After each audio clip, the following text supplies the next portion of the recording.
आज एकादशी, आप सभी को बहुत बहुत बधाई। आज एकादशी का लोग व्रत करते हैं, करना भी चाहिए। परम भगवदीय जीव एकादशी का व्रत करते हैं कि हम भोजन छोड़ देते हैं, हम ये नहीं खाएंगे, हमारी एकादशी है, हम ये नहीं खाएंगे, हमारी एकादशी है। पर शिव महापुराण की कथा कहती है कि एकादशी सफल कब होती है? जब आपकी 5 कर्मेंद्री, 5 ज्ञानेंद्री और 1 मन ये आपके कंट्रोल में हो, तो समझ लो कि एकादशी पूर्ण हो गई और एकादशी का फल आपको प्राप्त हो गया। अब हमारी इंद्रियां हमारे कंट्रोल में नहीं है। नेत्र गलत देख रहे हैं, जिह्वा गलत बोल रही है, कान गलत सुन रहे हैं, श्रवण शक्ति गलत जगह जा रही है, नेत्र गलत जगह जा रहे हैं, जिह्वा गलत बोल रही है। जब ये हमारी इंद्रियां हमारे कंट्रोल में नहीं होंगी, जब यह हमारी इंद्रियां हमारे संयम में नहीं होंगी, तो हम कितना भी व्रत कर लें, हम कितना भी उपवास कर लें, हम चाहे कितने भी भूखे रह लें, तो भी उस व्रत का फल नहीं मिलेगा।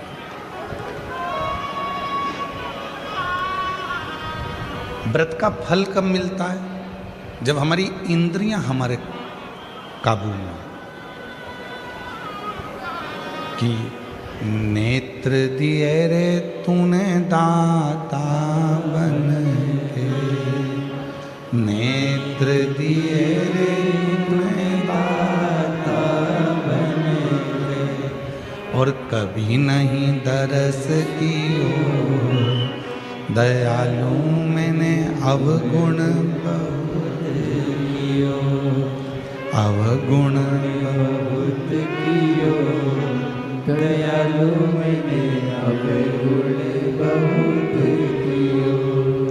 और मुख तो दिया रे तूने दाता बन के, मुख तो दिया रे तूने दाता बन के, कभी नहीं भजन कियो, दयालु मैंने अवगुण बहुत कियो, कभी नहीं भजन कियो, दयालु मैंने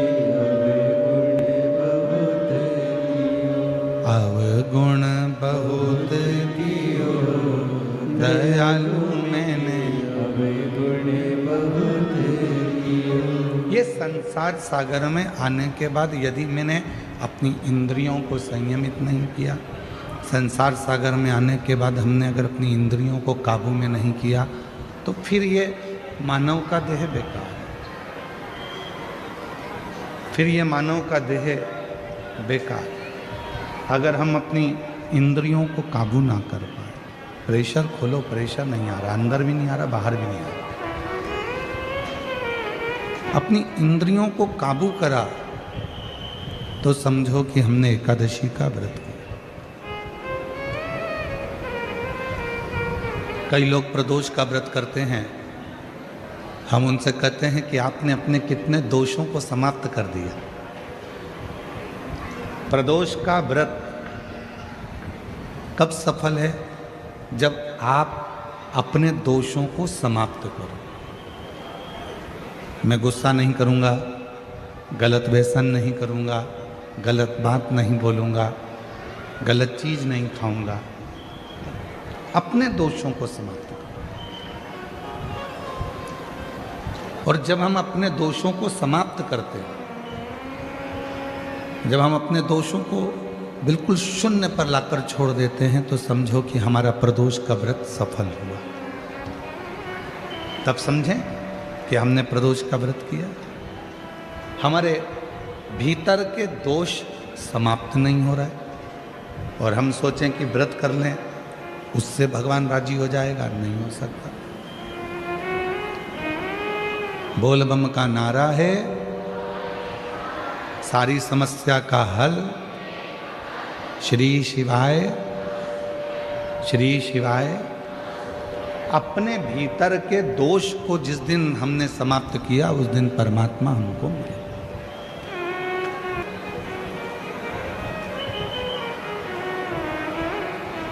भक्ति, विश्वास, ये दो चीजें हैं। कितनी भी भक्ति कर लो, कितना भी भजन कर लो, कितना भी कीर्तन कर लो, कितना भी मंत्र जाप कर लो, कितना भी स्मरण कर लो, अगर तुम्हारा विश्वास तुम्हारे परमात्मा के प्रति नहीं है तो फिर तुम्हारा कीर्तन करना, तुम्हारा भजन करना, तुम्हारी भक्ति करना बेकार। पर यदि तुमने विश्वास पूर्ण कर लिया, उसके ऊपर संपूर्ण अपना जीवन का भार सौंप दिया, फिर तुम कहीं जाओ ना जाओ, वो परमात्मा तुम्हें स्वीकार कर ले। आज से 25 साल पहले का एक टीवी पर एड चलता था। 25 साल पहले, 20 साल पहले आप लोगों ने भी बहुत टीवी पर नाटक देखे होंगे, चित्रहार देखा होगा, और बहुत सारी वीडियो आती थी, मूवियाँ आती थी, सब देखते थे अलग अलग चैनल पर। ईमानदारी से बोलना, आपने भी ये वाला सुबेरे सुबेरे श्रीयंत्र बेचने वाले भी टीवी पर ऐड देते थे, बोलो सही है कि गलत है?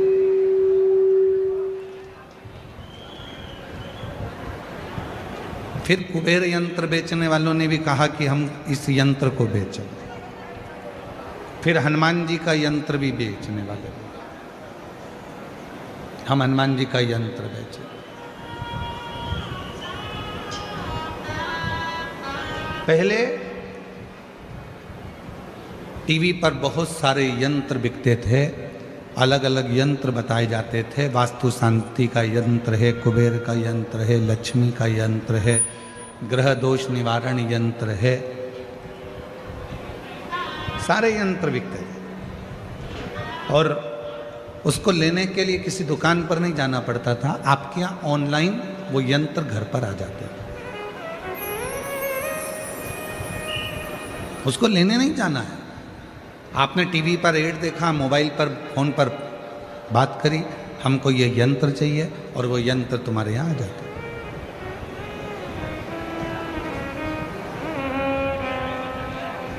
कई लोगों के घर में भी यंत्र होंगे, कई लोगों ने पूर्व में वो उन यंत्रों को बुलवाया भी होगा। पर एक निवेदन है,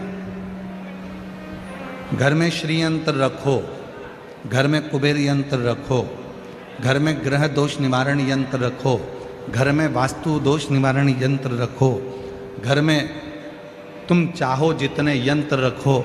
वो यंत्र कब काम करेंगे? वो यंत्र कब काम करते हैं? जब तुम्हारे यहाँ षड्यंत्र ना हो। जिस घर में षड्यंत्र होता है उस घर में यंत्र भी काम नहीं।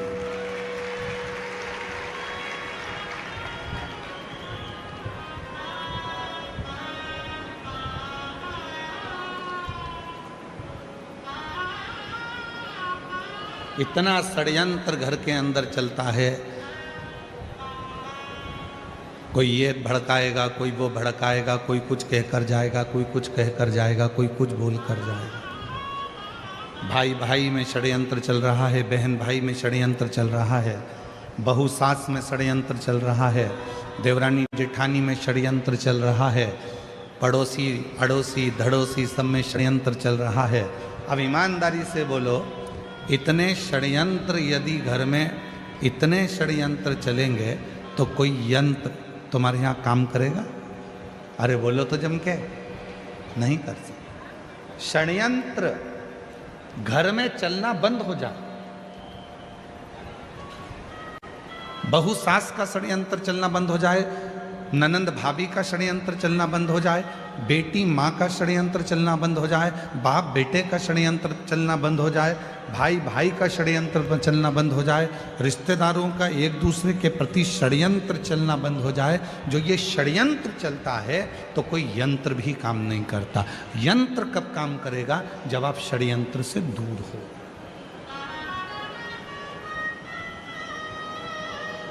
भैया टीवी पर बात करी फोन लगा के, हमारे घर में शांति नहीं है, उसका यंत्र भेज दो।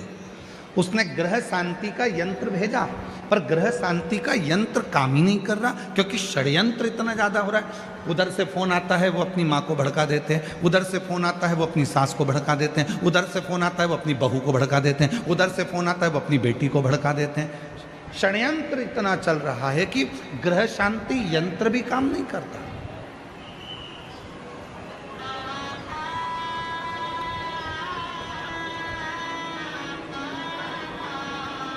वो ग्रह शांति यंत्र भी काम नहीं करेगा अगर षड्यंत्र है तो। फिर किसी ने कहा कि महाराज जी हमारे घर में वास्तु दोष हो गया। वास्तु दोष हो गया, तुमने इधर की सीढ़ी तोड़वा कर उधर सीढ़ी लगवाई, तुमने दुकान बदल कर देख ली, तुमने घर बदल कर देख लिया, तुमने रिश्तेदार बदल कर देख लिए, तुमने घर की दिशा बदल कर देख ली, तुमने सोने का पलंग बदल कर देख लिया, तुमने रसोई घर बदल कर देख लिया। शिव पुराण कहती है जब तुमने सब कुछ बदल कर देख लिया और तो भी वास्तु दोष शांत नहीं हो रहा, तो अपने आप को थोड़ा सा बदलना प्रारंभ करो। तुम्हारा ग्रह का दोष और वास्तु दोष अपने आप शांत हो। हम बदल नहीं रहे, हम बदल नहीं पा रहे, अपने आप को नहीं बदल रहे। सास कहती है मैं नहीं बदलूंगी, बहू कहती है मैं नहीं बदलूंगी, बेटा कहता है मैं नहीं बदलूंगा, बाप कहता है मैं नहीं बदलूंगा। बदलेगा कौन? सीवर वाला महाराज बदलेगा कौन?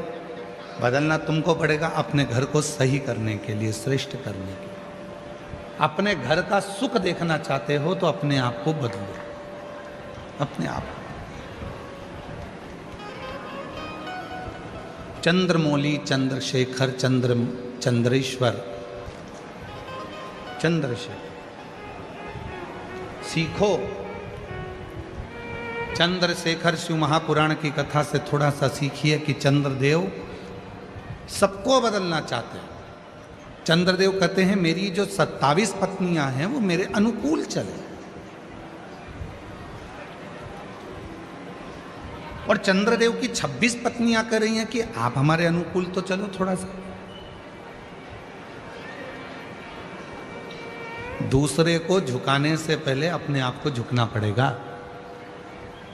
एक गुरुजी आ रहे थे घर पर, मम्मी पापा ने, माता पिता ने छोटे से बच्चे को समझा दिया, सुनो आज शाम को 4 बजे गुरुजी आएंगे, ठीक है, प्रणाम करना ठीक है, दंडवत करना ठीक है। बच्चे ने कह दिया ठीक है। शाम को 4 बजे गुरुजी आ गए। माँ ने अपने बेटे को बुलाया, बेटे को बुला कर कहा चलो गुरुजी को प्रणाम करो। बच्चा कहने लगा नहीं करना। माँ ने फिर कहा गुरुजी को प्रणाम करो, अपने गुरुजी हैं प्रणाम करो। बेटा कहने लगा नहीं करना। इतने में माँ ने फिर बेटे को बुलाया, गुरुजी को प्रणाम करो, नहीं करना। माँ ने 2 थप्पड़ दिए, गुरुजी हैं प्रणाम कर, नहीं करना। पिताजी आए, पिताजी ने कहा बेटा अपने गुरुजी हैं प्रणाम करो, नहीं करना। गुरुजी हैं अपने प्रणाम करो, नहीं करना। पिताजी ने भी 2 थप्पड़ दिए। इतने में गुरुजी ने कहा क्यों मार रहे हो? माता पिता बोले ये प्रणाम नहीं कर रहा। गुरुजी बोला नहीं कर रहा तो मत करने दो, तुम दोनों तो करो, तुम दोनों तो प्रणाम करो। और जैसे ही माता पिता ने झुककर प्रणाम करा, इतने में बच्चे ने साष्टांग दंडवत कर लिया।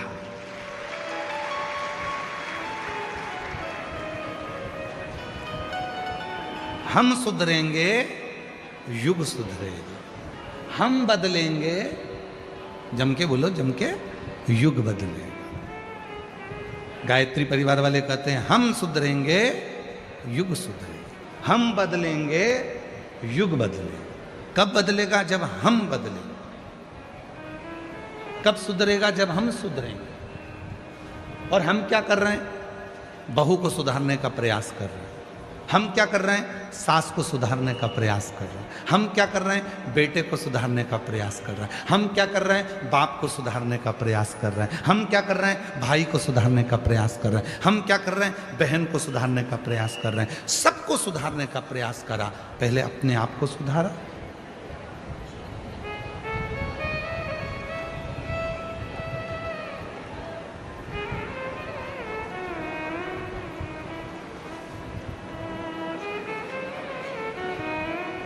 एक प्रवचन देना सरल है, पर प्रवचन देने वाले को भी प्रवचन अपनी जिंदगी में उतारना कठिन है। कथा कहना सरल है, पर कथाकार को कथा अपने अंदर उतारना कठिन है।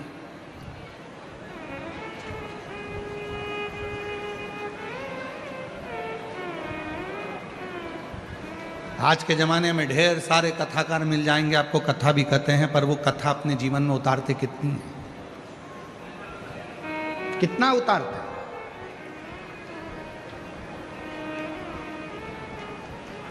शिव पुराण का ट्रेंड चल रहा है तो शिव पुराण वाचना चालू कर दो।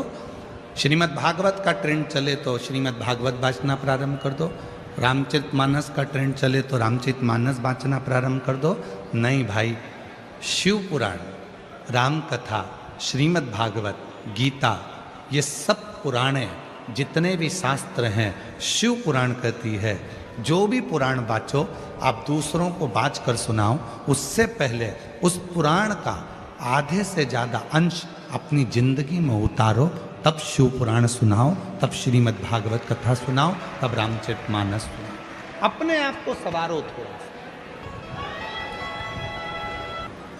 कथा में वो बोल रहे थे कि भव सागर से पार उतरना है तो भगवान शिव का नाम लेना पड़ेगा। नमः शिवाय जपो, श्री शिवाय नमस्तुभ्यम बोलो, ओम नमः शिवाय जपो, पार उतर जाओ। 3 महिलाओं ने बात सुन ली और तीनों महिला सिर पे अपने माखन की मटकी, दूध की मटकी लेकर दूसरे गांव में दूध बेचने जाती थी। बीच में नदी पड़ती थी। तीनों महिला रोज नाव वाले को बुलाती थी, नाव वाले को थोड़ा सा पैसा देती और उस पार उतरकर दूध बेचकर आ जाती। तीनों महिलाओं ने नाव वाले को बुलाया।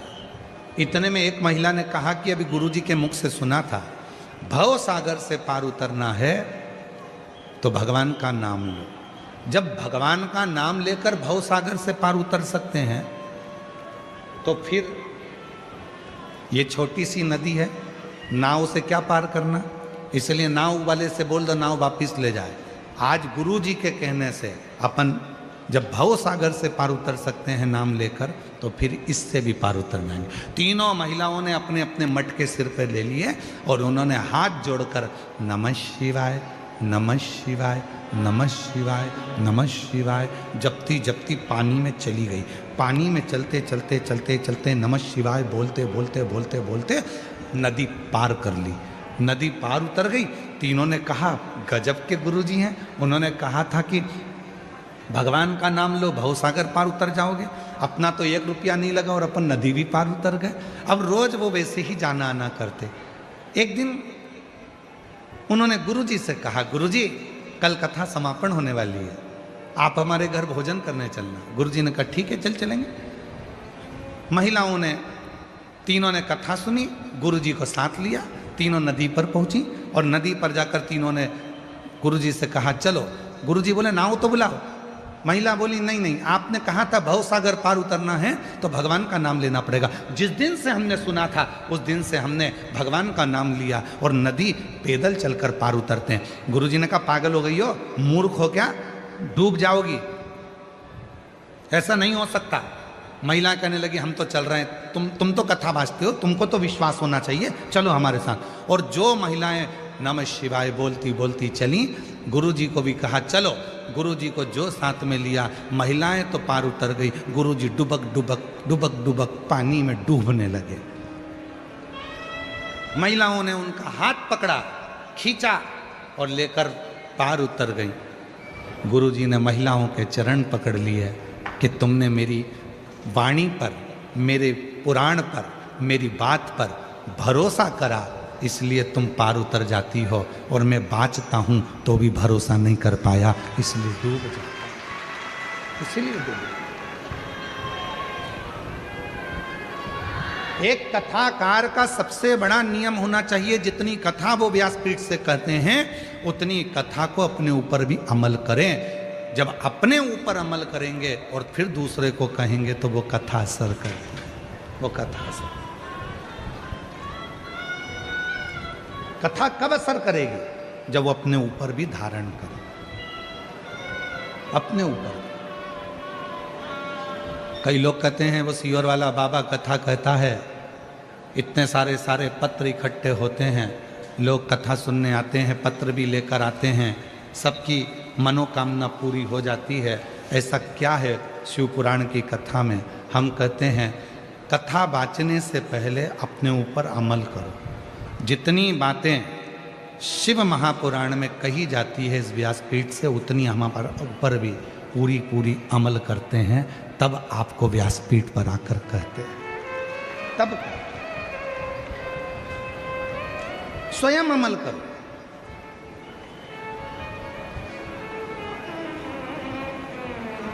शिव पुराण कहती है बीच की बेलपत्र पर शहद लगाकर शंकर जी को लगाकर एग्जाम देने जाओ। शिव पुराण ये भी कहती है साथ में मेहनत करो, परिश्रम करो, रात दिन एक करो, अपनी मेहनत को 4 गुना करो और फिर बेलपत्री पर शहद लगाकर शिव को लगाकर जाओ, तुम्हें सफलता मिलेगी। शिव पुराण कहती है परिश्रम हल्का मत करना, परिश्रम 4 गुना बढ़ाकर करो। शिव पुराण कहती है।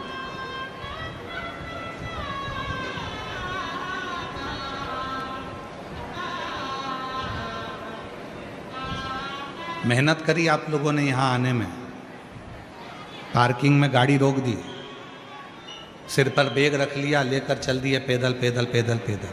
परिश्रम करा आपने, मेहनत करी आपने, तो आप कथा के पंडाल तक पहुँचे हो। मेहनत नहीं करते तो यहाँ तक पहुँच नहीं पाते, घर पर रहते, अरे भैया इतनी भीड़, अरे भैया ट्रैफिक जाम, हमसे तो नहीं बनेगा, तो फिर नहीं जा पाते।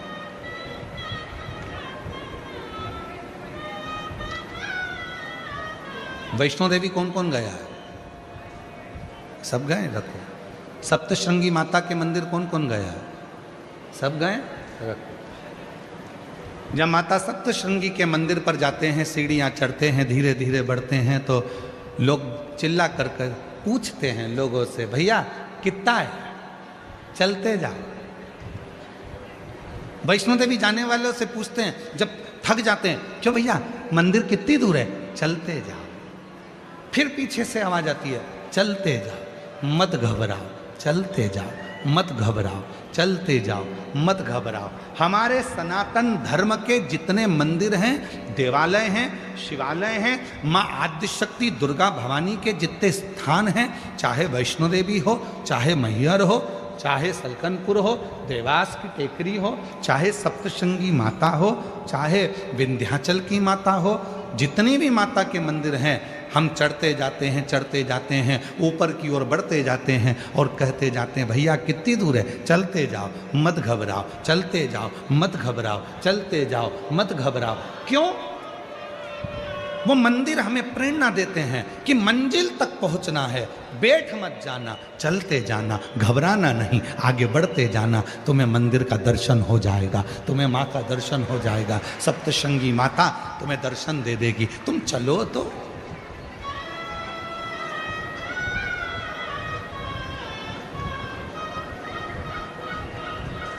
नूतन वर्ष आ रहा है,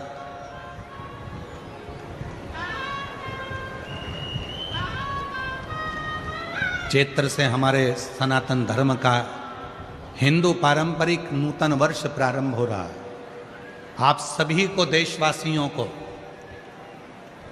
हमारे नूतन संवत्सर की, नूतन वर्ष की संपूर्ण देशवासियों को बहुत बहुत बधाई, गुड़ी पड़वा। नूतन वर्ष आ रहा है। ऐसे वर्ष आते भी रहते हैं, जाते भी रहते हैं, आते रहते हैं, जाते रहते हैं। कितने वर्ष ऐसे निकलते चले जा रहे हैं। हम हमेशा कहते हैं नूतन वर्ष आ रहा है। अपनी नूतन सोच तो लाओ, नूतन विचार तो लाओ, नूतन अपना परिश्रम तो करो, अपनी मेहनत तो करो, अपना परिश्रम अपनी नूतनता के साथ बढ़ो। तो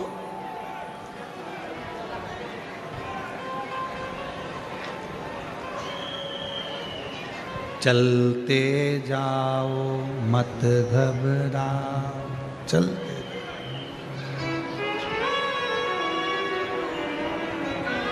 चलते जाओ। एक साल में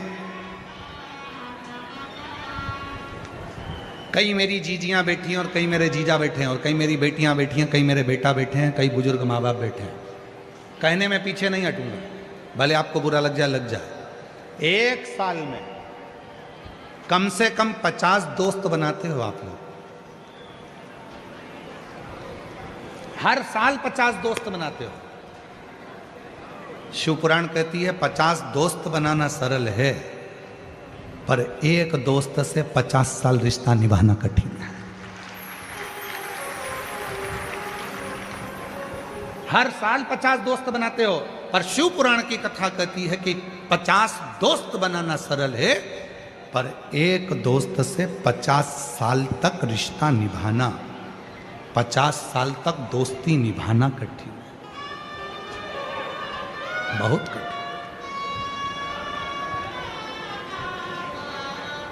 आजकल एक नया काम चालू हो गया, शादी की सालगिरह 25वीं, क्या बोलते हैं उसको, क्या बोलते हैं, सिल्वर जुबली।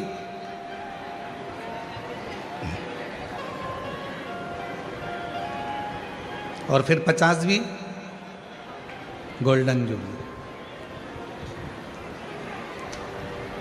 बरमाला पहना रहे हैं एक दूसरे को, घोड़ी पे चढ़ के आ रहे हैं, रिसेप्शन हो रहा है।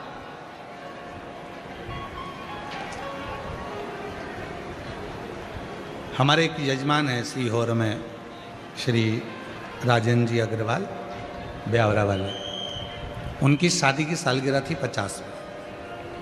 उनके बेटे रवि, रितेश, ये सब आए, कमलेश जी, शैलेश जी बैठे। उन्होंने कहा गुरु जी, हमारे काका जी की, ये रवि रितेश की पिताजी की शादी की सालगिरह है 50वीं गोल्डन जुबली। हमने कहा बहुत बढ़िया, आपको बधाई है, 50 साल शादी के हो गए। कहा हमारा मन है कि हम इसको इस तरह से मनाएं, शादी के फंक्शन जैसा। हमने कहा शादी के फंक्शन तो पूर्व में हो चुके हैं, अब मनाना है तो कहीं भगवान की कथा कराकर, कहीं भगवान का भजन कराकर, कहीं भगवान का स्मरण कराकर, कहीं रुक्मणी मंगल कराकर, कहीं कृष्ण मंगल की लीलाएं गाकर, फिर आप अपनी शादी की सालगिरह मनाएं। फिर उन्होंने वैसी की वैसी ही मनाई, रुक्मणी मंगल कथा रखी, भगवत भजन रखा, स्मरण रखा, और वैसे ही मनाओ। बच्चों का जन्मदिन भी मनाओ, हम मना नहीं करेंगे। हैप्पी बर्थडे टू यू, हमारी तरफ से तुम्हें बधाई हो। शादी की सालगिरह भी मनाओ, मना नहीं है। सिल्वर जुबली, गोल्डन जुबली, तुम्हारी जो जो जुबली और चुगली जो भी है तुम सब मनाओ, मना नहीं है। पर निवेदन है उस जुबली के साथ में, उस जुबली के साथ में किसी प्राचीन मंदिर में, तुम्हारे गांव के मंदिर में, तुम्हारे शहर के मंदिर में, कहीं मत जाओ, अपने भुसावल के मंदिर में, अपने शहर के मंदिर में, अपने जलगांव के मंदिर में, अपने गांव के मंदिर में, किसी मंदिर में जाकर जो तुम सिल्वर और गोल्डन जुबली मनाना चाहते हो, उस दिन उस मंदिर की पुताई करवाओ, सफाई करवाओ, मंदिर का डेकोरेशन करवाओ और शिव जी का अभिषेक करवाओ, तो सिल्वर जुबली, तो गोल्डन जुबली। एक संकल्प लो, मैं अपना जन्मदिन कैसे मनाऊंगा। आज से नियम ले लो भुसावल वालों, और आज से नियम ले ले पूरे सनातनी जितने कथा श्रवण कर रहे हैं। अपना जन्मदिन आए, 500 रुपए का केक लाना, 1000 रुपए का केक लाना उससे अच्छा है 500 रुपए की पेंट की बाल्टी लेना, कलर की बाल्टी लेना, और कोई पुराना मंदिर तुम्हारे गांव में हो जिसमें धूल जम रही हो, उसको साफ कर कर, पुताई कर कर उसको रंगीन कर देना। तुम्हारा 500 रुपए का केक आधे घंटे में समाप्त हो जाएगा, मुंह पे मलेंगे भूत हो जाओगे। वो 500 रुपए का केक 15 मिनट में उड़ जाएगा। पर आज एक नियम बनाओ कि हमारे घर पर जब भी जन्मदिन आएगा, शादी की सालगिरह होगी, हमारे गांव में, हमारे नगर में, हम जिस गांव में रहते हैं वहां का कोई मंदिर हम देखेंगे, उस मंदिर में कोई पेंट हम खुद अपने हाथों से पुताई कर देंगे। अपने घर की पुताई करते हैं तो वहां नहीं कर सकते।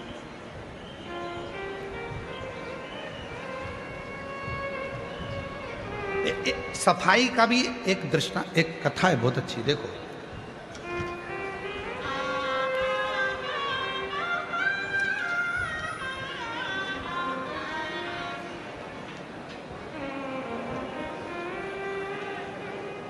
एक सुंदर प्रसंग है शिव महापुराण का।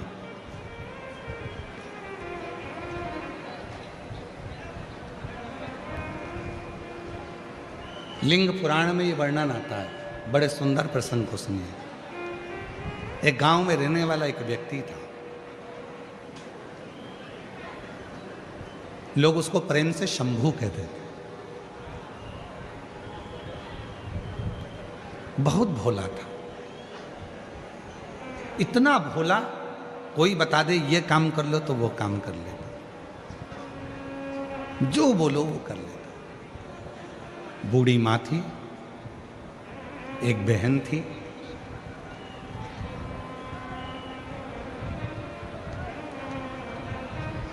माँ को वो काम पर नहीं जाने देता, बहन को वो काम पर नहीं जाने देता, खुद काम करता। भोला था, पढ़ा लिखा नहीं था, अनपढ़ था, विद्या नहीं थी, इतना विद्वान भी नहीं था, इतना विद्वान नहीं था, पढ़ा लिखा। काम क्या मिलता? किसी पेट्रोल पंप पर भी काम करना है तो थोड़ा पढ़ा लिखा होना जरूरी है, पैसा मिलेगा तो उसको संभाल के रखना पड़ेगा। किसी ऑफिस में काम करना है तो पढ़ा लिखा होना जरूरी है, किसी स्थान पर काम करना है तो पढ़ा लिखा होना जरूरी है। पर उसको तो कुछ पढ़ा ही नहीं था, परिस्थिति ठीक नहीं थी तो विद्या नहीं थी। भोला कहते थे लोग उसे, बिल्कुल सीधा। इस कथा में भी कई माताएं ऐसी बैठी हैं, एकदम भोली हैं, एकदम भोली। कई बेटे इस कथा में ऐसे बैठे हैं, बिल्कुल भोले। कई बहुएं इतनी भोली होती हैं, कुछ नहीं, कौन षड्यंत्र रच रचने तो उसको कोई मतलब नहीं। कई मेरे बेटे ऐसे बैठे हैं जिनको कोई मतलब नहीं, भोलापन है, कुछ नहीं। और जो भोला होता है ना, उसको बहुत काम बताया जाता है। घर में बूढ़ी माँ थी, बहन थी, किसी को काम पर नहीं भेजता था क्योंकि गलत संगत में ना हो जाए, गलत कार्य ना हो जाए, तो खुद काम करता था। एक सेठ जी के पास गया, सेठ जी से हाथ जोड़कर कहा, बाबा जी। भोला ने हाथ जोड़कर कहा, मुझे काम दे दीजिए। लिंग पुराण का ये सुंदर दृष्टांत है, लिंग पुराण का ये बहुत सुंदर चरित्र है, बहुत सुंदर चरित्र। बाबा जी हमको थोड़ा सा काम दे दीजिए। काम? हाँ ठीक है। पढ़े लिखे हो? नहीं। कुछ आता है? नहीं। भोजन बना लेते हो? नहीं। कुछ नहीं। नहीं बना पाते? नहीं। कुछ नहीं। तो फिर एक काम करो, तुम हमारे घर में सफाई करना, तुम्हारे घर में पोछा झाड़ू करना, सफाई करना। ठीक है, झाड़ू पोछा कर लेंगे, सफाई कर लेंगे। और मैंने तेरे ही भरोसे बाबा, तेरे ही भरोसे हवा बिच उड़ती जागी, बाबा डोर हतो छड़ी नामे कटी जागी। भोले मैं तेरी कदम, शंभू मैं तेरी कदम, हवा बिच उड़ती जागी, बाबा डोर हतो छड़ी नामे कटी जागी। बहुत भोला, एक काम करो, तुम हमारे घर की सफाई करो, झाड़ू लगाओ, पोछा लगाओ, हम तुम्हें भोजन देंगे, लेकर तनख्वाह देंगे, लेकर। ठीक, झाड़ू पोछा करना। हर हर झाड़ू कर रहा है, पोछा कर रहा है। एक दिन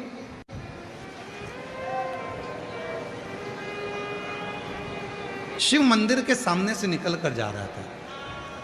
शिव पुराण का बड़ा सुंदर संवाद है, थोड़ा ध्यान लगाकर सुनना इसको। कहते हैं शिव भक्त की कथा सुनने में स्वयं शिव ही आनंद देते हैं, इसीलिए थोड़ा सावधानी से सुनना।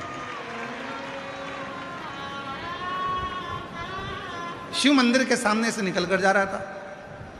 मंदिर में देखा बहुत कचरा है, बहुत सारी गंदगी हो रही है, लोग चढ़ाकर फूल चढ़े जाते हैं, पानी इधर उधर ढुल जाते हैं, सफाई नहीं करता। वो भोला मंदिर में चले गया, सेठ जी के यहाँ जाने से पहले वहाँ सफाई करी, फिर गया।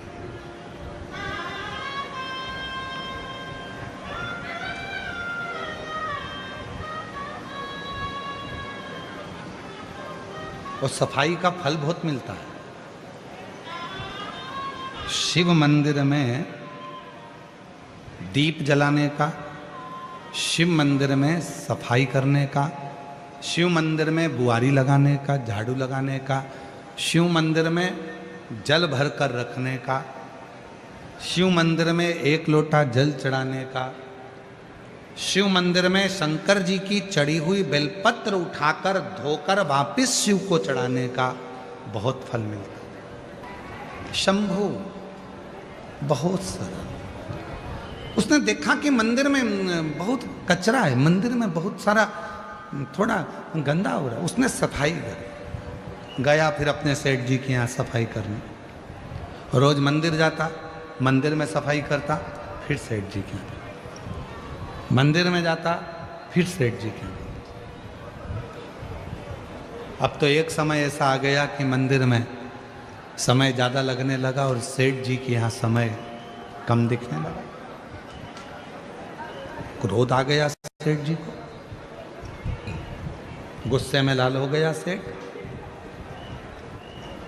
लिंग पुराण की कथा कर रही है, शिव महापुराण की कथा कर रही है। सेठ जी ने हाथ पकड़ा उसको, घर से बाहर निकाल दिया। भूखा मरता है, मेरे घर से तेरा घर चलता है, तनख्वाह देता हूं तेरे को, रोटी देता हूं तेरे को, जब भूखा मरेगा तो मालूम पड़ेगा कहां समय पास करता है। शंभू के मुख से निकल गया, भोला के मुख से निकल गया।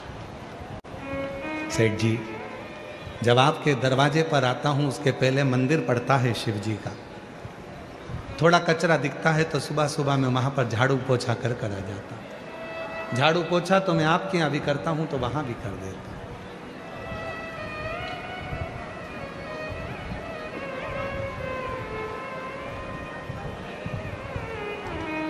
सेठ जी ने कहा तनख्वाह देता है मंदिर में कोई? मंदिर में कोई तुझे रोटी देता है? नहीं सेठ जी, तनख्वाह तो आपके यहाँ से मिलती है, वहाँ तो बस फ्री में पोछा लगाकर झाड़ू लगाकर आ जाता हूँ।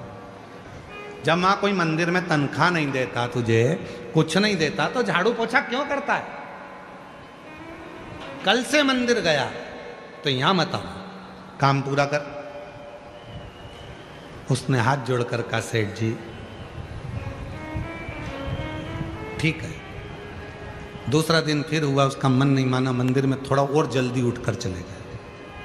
अब सेठ जी का भी काम करता है, वहां का भी काम करता है। एक दिन सेठ जी ने देख लिया मंदिर जाना नहीं छोड़ा, चले जाता है, मक्कारी करता है मेरे यहाँ की, और सेठ जी ने धक्के मारकर निकाल दिया। शंभू भोला आज घर पर गया, भूखी थी माँ बहन, आज कुछ लाए नहीं। शंभू नहीं। भोला कुछ लाया नहीं? नहीं। क्यों? सेठ जी ने काम से निकाल दिया। क्यों? मंदिर जाता था, झाड़ू पोछा कर देता था, फिर सेठ जी के यहाँ चले जाता था। सेठ जी को अच्छा लगा। अब क्या करेगा? भोला के मुख से निकल गया, सेठ जी के यहाँ करता था तो सेठ जी तनख्वाह देते थे, शंकर जी के यहाँ करता हूं तो शंकर जी तनख्वाह देंगे। तनख्वाह शिव देगा, तनख्वाह और कोई नहीं देगा, मेरा शिव देगा। तुम्हें लगता है कि हम किसी दुकान पर काम करते हैं तो वो हमको तनख्वाह देता होगा, पर जो भगवान शंकर के मंदिर में एक लोटा जल चढ़ाना प्रारंभ कर देता है, जो श्री शिवाय नमस्तुभ्यम बोलना प्रारंभ कर देता है, जिसके दरवाजे पर श्री शिवाय नमस्तुभ्यम लिखा होता है, उसकी तनख्वाह स्वयं महादेव देना प्रारंभ कर देते हैं। शिव देते लग गया सुनकर। जब से तेरा गुलाम हो गया, तब से मेरा भी नाम हो गया। जब से तेरा गुलाम हो गया, तब से मेरा भी नाम हो गया। वरना औकात क्या थी मेरी, सबसे बढ़िया है सबसे बड़ी हो भोले बाबा तेरी नौकरी, सबसे बढ़िया है सबसे तेरे दरवाजे की चाकरी, सबसे बढ़िया है सबसे बढ़िया। उसकी नौकरी करो। एक लोटा जल चढ़ा रहे हो, नौकरी है उसकी। शिव मंदिर में जा रहे हो, नौकरी है उसकी। झाड़ू लगा रहे हो, नौकरी है उसकी। वो हाथ में आकर पैसा नहीं देगा पर तेरी विपदा को काट देगा। वो हाथ में आकर तनख्वाह नहीं देगा पर तेरी आने वाली विपदा को, तेरे आने वाले दुख को समाप्त कर देगा। वो भले तेरे अकाउंट में पैसा नहीं देगा, याद रखना, दूसरे के यहां नौकरी कर रहे हो तो तुम्हारे बैंक का बैलेंस बढ़ रहा है, पर शिव के दरवाजे की नौकरी कर रहे हो तो तुम्हारी आनंद का बैलेंस बढ़ रहा है। आनंद का वो हाथ में नहीं देगा पर दुख की घड़ी में वो आकर खड़ा हो जाए। दुख की तकलीफ की घड़ी में वो आकर खड़ा हो जाए।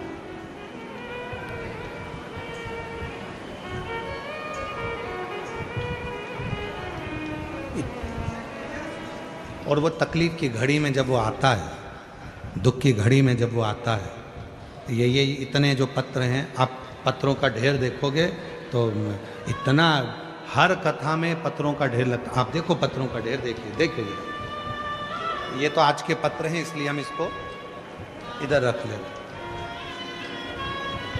पत्र दो जरा। और बहुत सारे पत्र तो हम पढ़ ही नहीं पाते। पत्र लाइए।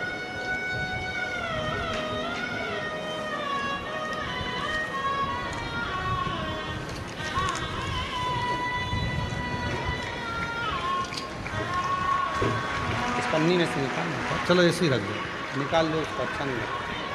अच्छा नहीं लगता ऐसा।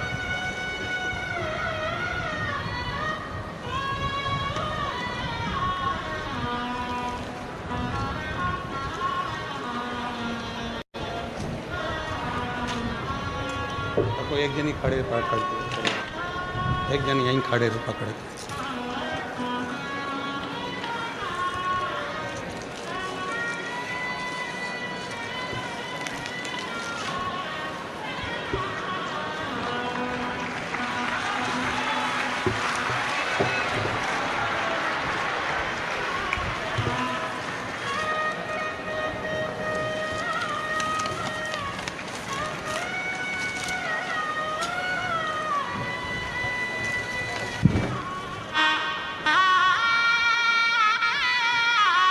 ये पत्र नहीं है, ये मेरे कुबेरेश्वर बाबा ने जिन जिन की झोली में दिया है, ये उसका प्रमाण है, ये उसका प्रमाण है, ये पत्र नहीं है। सीवर वाला महाराज ना तो कभी भभूति देता है, ना कभी बेल देता है, ना नारियल देता है, बस केवल एक ही बात कहता है कि एक लोटा जल, ये अलग है, ये पढ़ने के इधर दो, केवल एक लोटा जल। और कभी पंडाल में कथा सुनने का मौका मिल जाए तो कथा सुनो, और बाबा क्या देगा ये उसके ऊपर निर्भर करता है।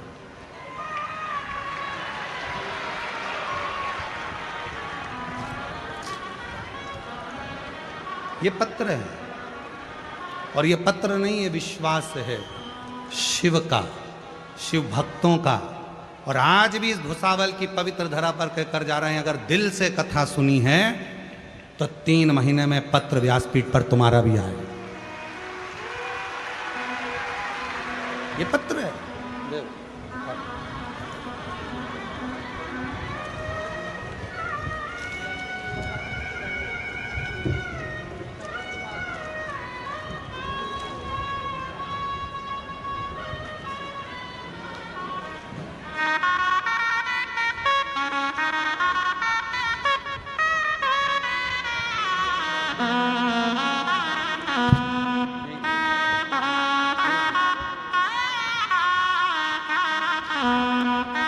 जो दिल से मांगोगे वो दिल से देगा, जो दिल से मांगोगे वो दिल से देगा। मेरा भोला भंडारी है, खाली झोली भर दे। मेरा भोला भंडारी खाली झोली भर देगा। जो मांगोगे वो देगा। मस्तक पे चंदा है उजियारा कर देगा।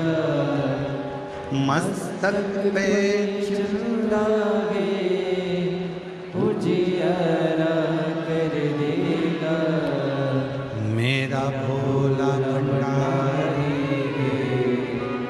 खाली झोली भर देगा। मेरा भोला भंडारी खाली झोली भर देगा। आप दिल से उससे कहकर जाना, दिल से उसको बोल कर जाना। जो कामना लेकर आए हो, धूप में बैठे हो, उससे एक आस लगाकर बैठे हो, सुनेगा, धारण करेगा, देगा। विश्वास, भरोसा, इतना भरोसा करना मेरे देव अधिदेव महादेव पर, इतना विश्वास करना, ये जानकर विश्वास करना कि मेरी एक एक श्वास पर उसका अधिकार है। एक एक श्वास उसका अधिकार, किसी दूसरे का नहीं। एक एक श्वास पर मेरे शिव का अधिकार। पूर्ण भरोसा। चंद्रदेव जब नंदी शिव जी के पूजन की तैयारी कर रहे थे नंदी, और इतने में चंद्र का आगमन हो गया। और चंद्र का आगमन हुआ, सेना शंभु बोले न बोले, शंभु जब चंद्र का आगमन हुआ, और चंद्रदेव का जब आगमन होता है, चंद्रदेव जब आए, नंदी पूजन की थाली लगा रहा था, पूजन की तैयारी कर रहा था। चंद्रदेव का आगमन हो गया। नंदी को लगा कि ये भगवान भोलेनाथ जी का दर्शन करने के लिए आए, शिव जी का दर्शन करने के लिए। नंदी ने हाथ जोड़ दिए, हर हर। नंदी ने जैसे ही हाथ जोड़े, प्रणाम किया, चंद्रदेव को और अभिमान आ गया। चंद्रदेव को लगा कि मैं बड़ा सुंदर हूं, औषधि का देने वाला हूँ, अमृत तत्व को जानने वाला हूँ, इसलिए मुझे प्रणाम कर रहा है। पर नंदी ने प्रणाम क्यों किया? शिव महापुराण की कथा कहती है, शिव मंदिर के 3 स्थान ऐसे हैं जहां पर बैठकर केवल बैठ जाओ तो भी फल मिलता है। शिव मंदिर के, शिव धाम के, शंकर के मंदिर के 3 स्थान ऐसे हैं जहां बैठ जाओ, कुछ मत मांगो, कुछ मत बोलो तो भी फल मिल जाता है। कौन से 3 स्थान बताए? तो वर्णन किया तुमरुका जी ने चंचुला देवी को। पहला, मंदिर में जहां नंदी बैठता है, उस नंदी के जो पांव उठा हुआ रहता है नंदी का, उस पांव के पास वाली जो जगह होती है, सीधा जो हाथ होता है, वहां बैठ जाओ, भले कुछ मत मांगो, थोड़ी देर बाबा का दर्शन कर लो, श्री शिवाय नमस्तुभ्यम कह लो, ओम नमः शिवाय कह लो, कुछ भी नहीं मांगोगे तो भी भोलेनाथ तुम्हें खाली नहीं भेजेगा। 3 स्थान बताए, 3 स्थान बताए। पहला स्थान है नंदी के पास, जो चरण उठाए, चरण उठा मतलब नंदी उस चरण के माध्यम से आपके कष्ट को मिटाने के लिए शिव को बिठाकर तुम्हारे दरवाजे तक लाए। पहला। दूसरा, जलाधारी, समझिएगा जरा, थोड़ा ध्यान दीजिएगा कथा में।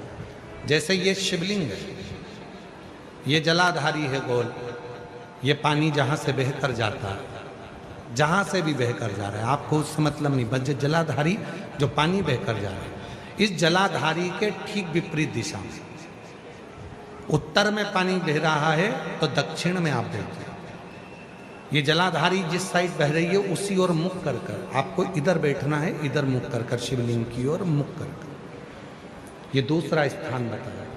ये जो स्थान है, ये माता लक्ष्मी का स्थान, ये जो स्थान है कुबेर का स्थान, ये जो स्थान है सारी सिद्धियों का स्थान है, अष्ट सिद्धि नवनिधि इसी स्थान पर बैठकर भगवान शंकर से वर प्राप्त करती है।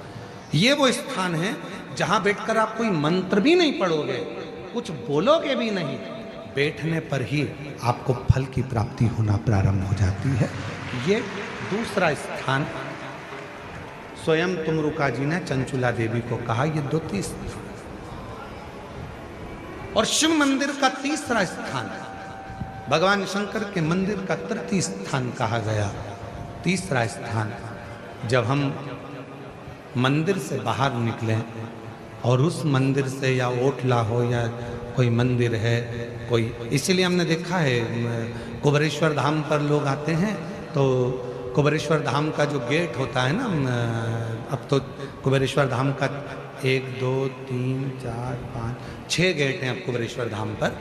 तो 6 गेट में से जो एक गेट, पहले नंबर, दूसरा नंबर, तीसरा नंबर, 4 नंबर, 5 नंबर, जिस भी गेट में से लोग अंदर आते हैं, उस गेट में से अंदर आते हैं तो सबसे पहले गेट पर दंडवत करते हैं, गेट पर दंडवत करें, वहां सोकर प्रणाम करें, 4-5 दंडवत करते हुए चले जाएंगे। कई लोगों की ऐसी आदत होती है चौराहे पे से दंडवत करते आते, कई लोगों की ऐसी आदत होती है कि वो सीहोर के रेलवे स्टेशन पर उतरेंगे और 11 किलोमीटर तक दंडवत करते हुए जाते। सबका अपना बात।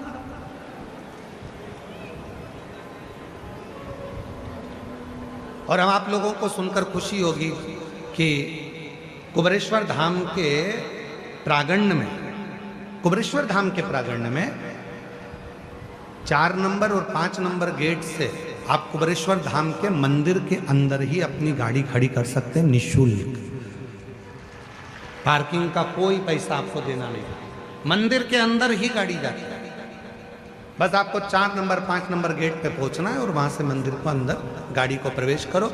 बड़ी बड़ी बसें भी लगाने के लिए हमने वहां पर सुविधा कर दी है कि बसें अंदर खड़ी हो जाएं, सब अपना भोजन बनाए, वहीं पर खाएं, जिसको भोजन बनाना है भोजन बनाए, नहीं तो भोजन तो बाबा का भंडारा चलता है सबके लिए। कोई बस का शुल्क नहीं लगना, तुम्हारी गाड़ियों का शुल्क नहीं लगना। मंदिर प्रांगण में 4-5 नंबर गेट से अंदर करेंगे, गाड़ियाँ निःशुल्क पार्किंग आपको वहाँ प्राप्त होगी, किसी को रुपया देने की जरूरत नहीं, 1 रुपया भी।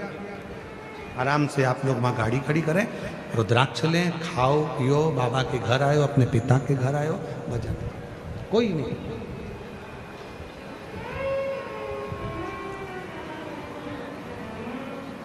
शिव तत्व। तो हमने देखा है कि कई लोग दरवाजे से दंडवत करते हैं। तीसरा स्थान तुमरुका जी चंचूला देवी को बता रहे हैं कि तीसरा स्थान ऐसा है भगवान शंकर के मंदिर का द्वार।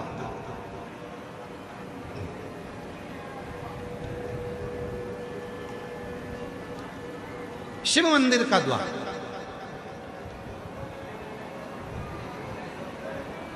और जो भगवान शंकर के मंदिर के द्वार के बाहर, द्वार से जैसे दरवाजे से थोड़ा सा बाहर निकलकर यदि आप शिव मंदिर की ओर मुख कर आप 2 क्षण के लिए भी बैठते हैं, कोई मंत्र नहीं बोलते, कोई साधना नहीं करते, कोई व्रत नहीं करते, तो भी शिव आपको उसका फल देता जरूर है। 3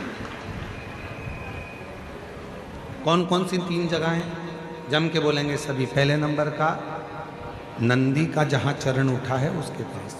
दूसरे नंबर का जहाँ जलाधारी पानी बहकर जाता है उसके ठीक विपरीत की ओर जलाधारी की ओर। और तीसरा स्थान शिव के द्वार।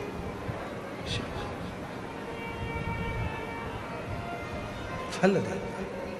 जैसे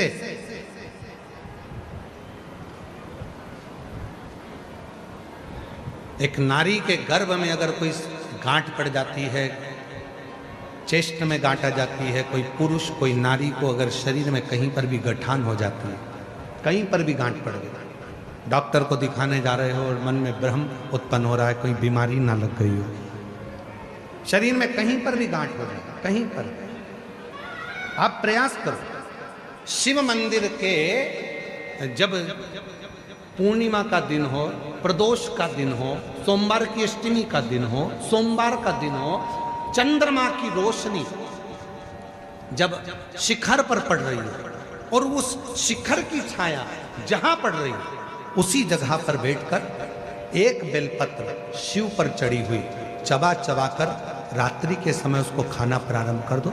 3 या 4 प्रदोष, 3 या 4 सोमवार, 3 या 4 पूर्णिमा आप करोगे, शरीर की गांठ धीरे धीरे गलना प्रारंभ हो जाएगी और शरीर में गांठ नहीं होगी। वो रोशनी और इसका प्रताप यहाँ वर्णन किया गया है। देखिए शिव महापुराण की कथा में स्वयं नंदी जब भगवान शंकर के पूजन की तैयारी कर रहे थे और चंद्रदेव का आगमन हुआ, चंद्र को प्रणाम किया, चंद्रदेव के अंदर अभिमान आ गया कि मुझे प्रणाम कर रहा, नमन कर रहा।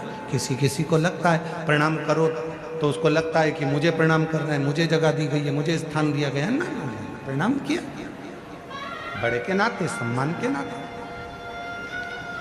चंद्रदेव ने पूजा की थाली को देखा और देखकर पूजा की थाली को चंद्रदेव ध्यान नहीं दिए और चंद्रदेव नंदी को कुछ अपशब्द कहने लगे। अपशब्द कहते हैं तो नंदी का दिल रोता है भीतर से।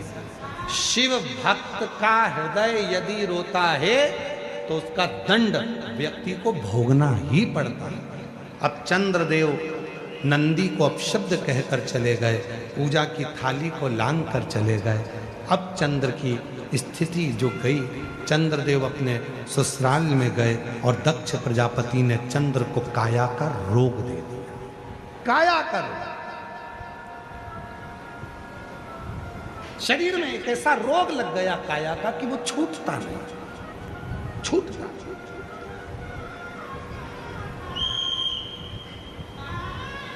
कई बार बच्चे जन्म लेते हैं, बुद्धि का विकास नहीं हो पाता, शरीर का विकास नहीं हो पाता, हाथ पैर से कमज़ोर रहते हैं, पलंग पर सोए रहते हैं, बॉडी काम नहीं करती है, बच्चे चल नहीं पाते हैं, दौड़ नहीं पाते हैं, बैठ नहीं पाते हैं, भोजन नहीं कर पाते हैं, सुन नहीं पाते, बुद्धि का प्रयोग नहीं कर पाते।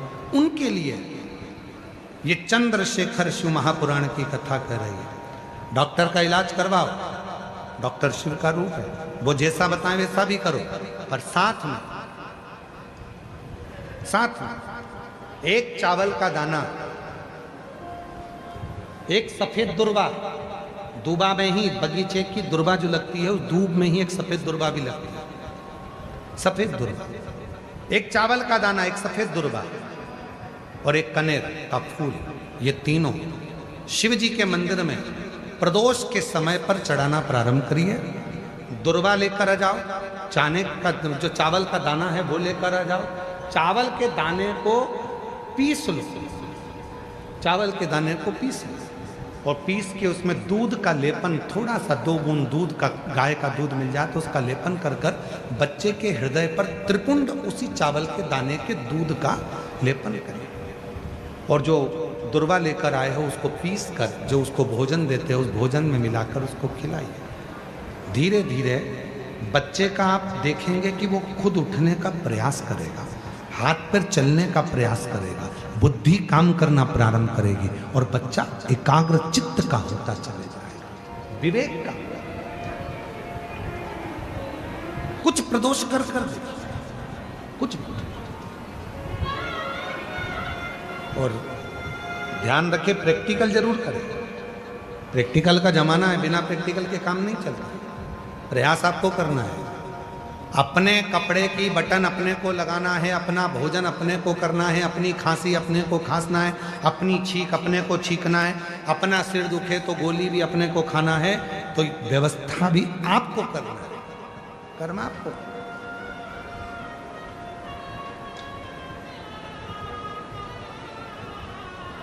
शिव भक्त का तो केवल उतना काम है कि आपके सम्मुख में आकर शिव की चर्चा का स्मरण, शिव चर्चा,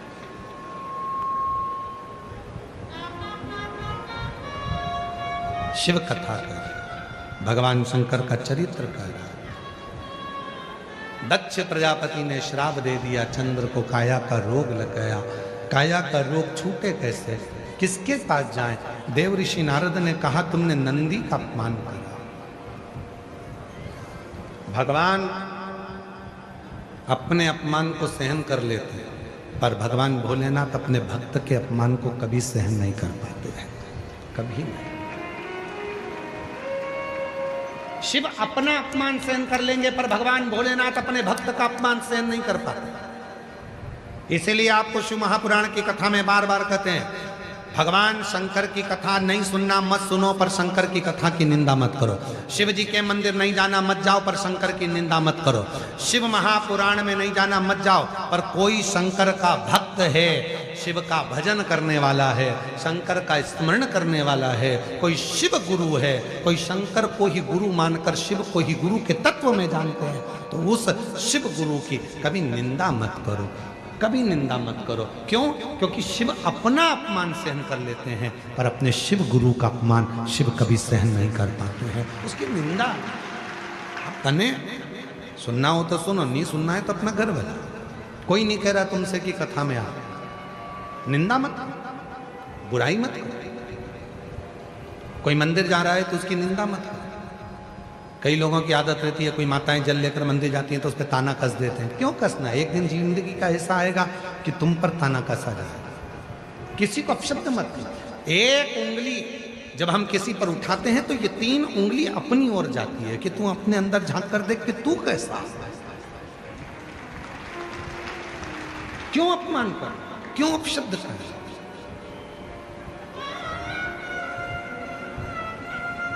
महाराज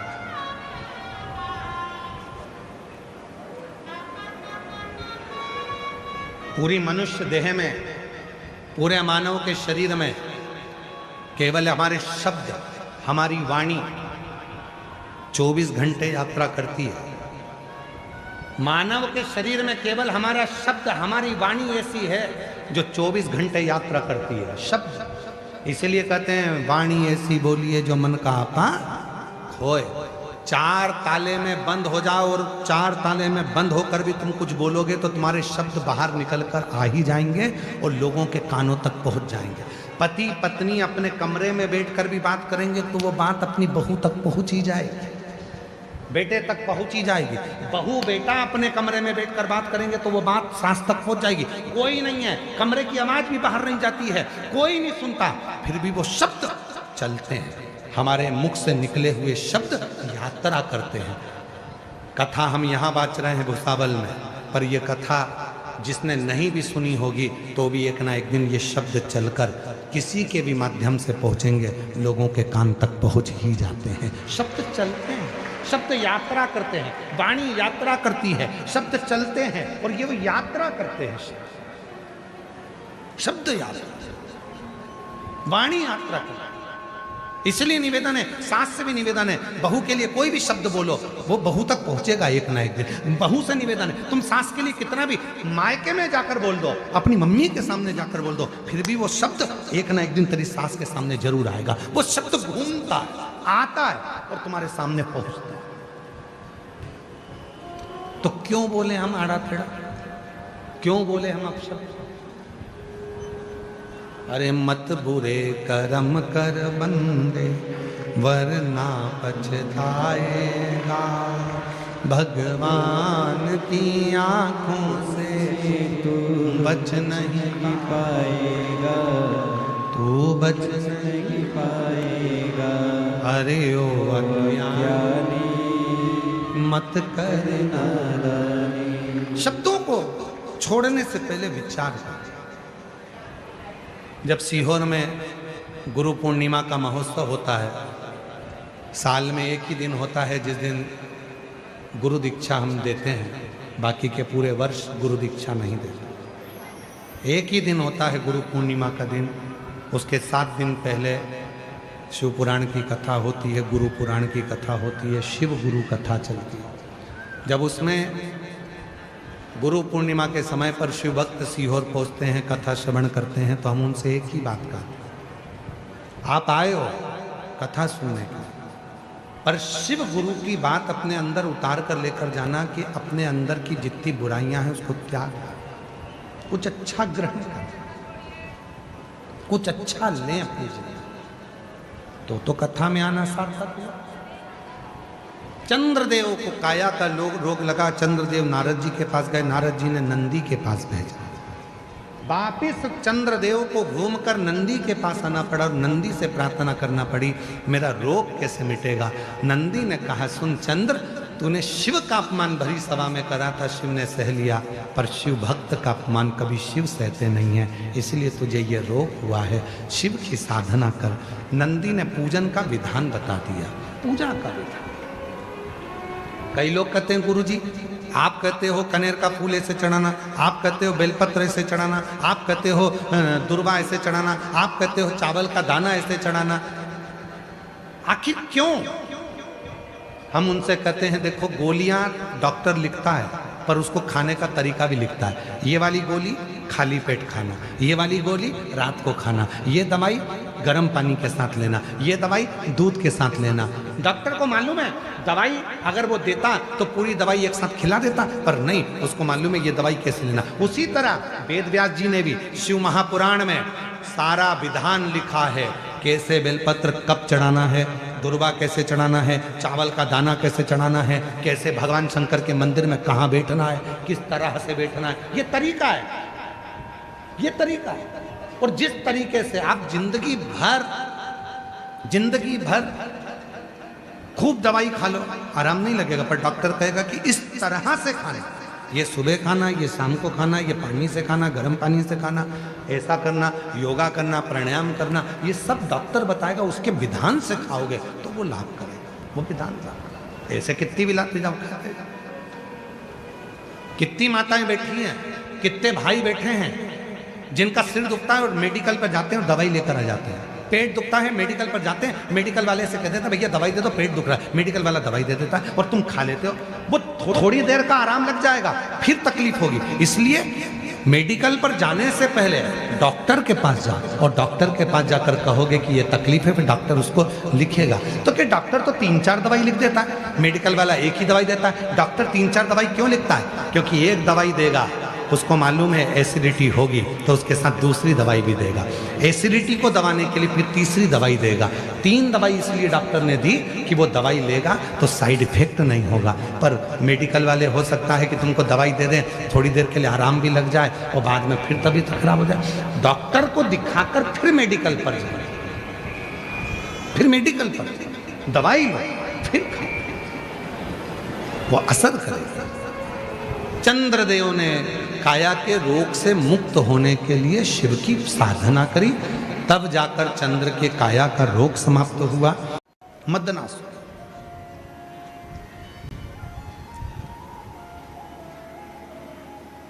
और शिव तो सरल हैं। शंकर भगवान कभी तुम्हारी वीआईपी वस्तुओं से प्रसन्न नहीं होते। शंकर भगवान को प्रसन्न करना है तो एक धतूरा, एक चावल का दाना, धतूरा चढ़ाओ शिवलिंग पे, चावल का दाना सुंदरी की, हाथ रखो चावल के दाने पर और शिव जी से अपने मन की बात प्रदोष के दिन, प्रदोष काल में, शाम के समय चंद्रमौलेश्वर महादेव का नाम लेकर कह दो। 3 महीना तो जाने दो, 3 दिन में वो बाबा मुराद पूर्ण करना प्रारंभ कर देते। आए हो 25, 50, 100 रुपए का पेट्रोल डीजल लगा के आए, बैठे हो, कथा सुनो, कथा की आरती हो, प्रणाम करना, रज को अपने मस्तक से लगाना, विनय करना, बाबा बहुत दुखी हूं, मेरे कालाधिपति महाकाल, हे मेरे चंद्रशेखर महादेव, हे मेरे सोमनाथ, हे मेरे मल्लिकार्जुन, बहुत दुखी हूं। मैंने सुना है तेरे दरबार में आया कभी कोई खाली ना गया। मेरे महाकाल, दुनिया के दुख को हरने वाले मेरे दुखड़े को भी दूर कर दे, मुझे तेरी कृपा की दृष्टि कर दे, कृपा की दृष्टि, कृपा की दृष्टि।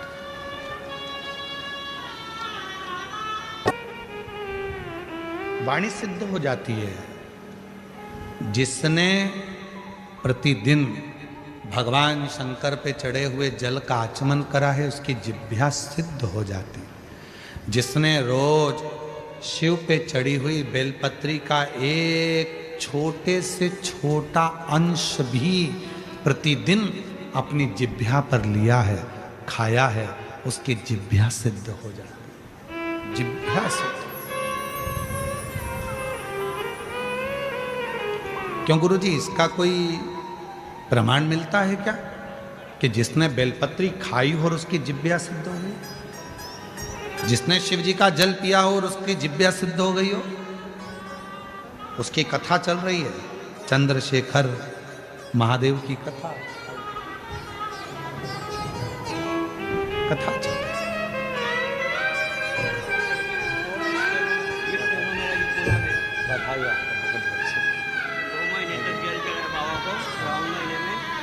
शिव पर चढ़े हुए जल पीने से जिह्वा सिद्ध हो जाती है।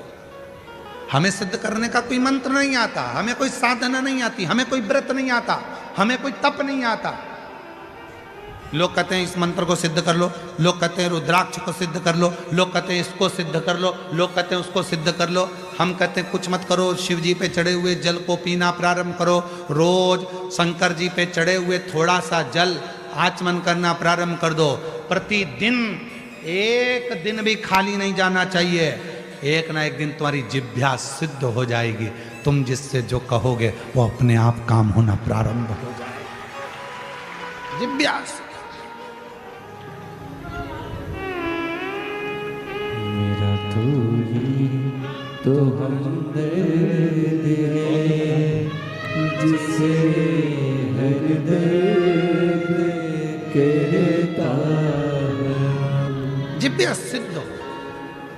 रोज प्रतिदिन का नियम करो कि मुझे बेलपत्र अपने मुख में एक अंश, अंश मतलब जरा सा, जरूरी नहीं कि पूरा पत्ता खाओगे। हम तो कहते हैं कि बिल्कुल एक छोटी सी बिंदी होती है ना, उस बिंदी के बराबर भी जरा सी बेलपत्र भी अगर शंकर की चढ़ी हुई तुम्हारे मुख में जा रही है, समझ लेना तुम्हारी जिह्वा एक दिन इतनी सिद्ध हो जाएगी कि तुम किसी को कुछ कहोगे और वो बात पक्की हो जाएगी। उसकी सिद्धता, शंभु शंभु शंभु, वो सिद्ध होती है।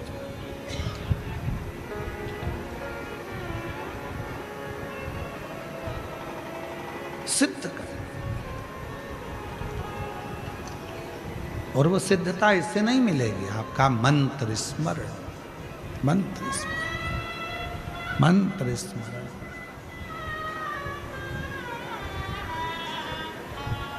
और जितना सिद्ध कर सकते हो कर लो, जितना मंत्र से।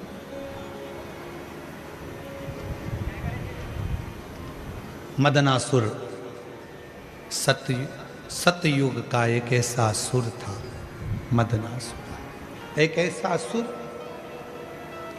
सारे देवताओं का तप कर लिया था, आखिरी में उसने शिव जी की तप करा। मंत्र नहीं जानता था, साधना नहीं जानता था, व्रत नहीं जानता था, उपास नहीं जानता था। अब असुर तो असुर है, उसको कौन बताए कि कैसे तप साधना करना। गया एक बार एक जगह पर एक भक्त को देख लिया था, शिव जी के, शिव का भक्त शंकर जी पे जल चढ़ाता था। मदनासुर ने जल चढ़ाते देखा, फिर देखा वो भक्त पत्तियां तोड़कर लाता था, शिव जी को समर्पित कर देता था। मदनासुर ने वो भी देखा, वो भी देखा। फिर देखा उसने कि वो भक्त शिव जी पर पत्र चढ़ाता था और वो पत्र को उठाकर पा लेता था। भक्त ने वो भी देखा, निरंतर देख रहा।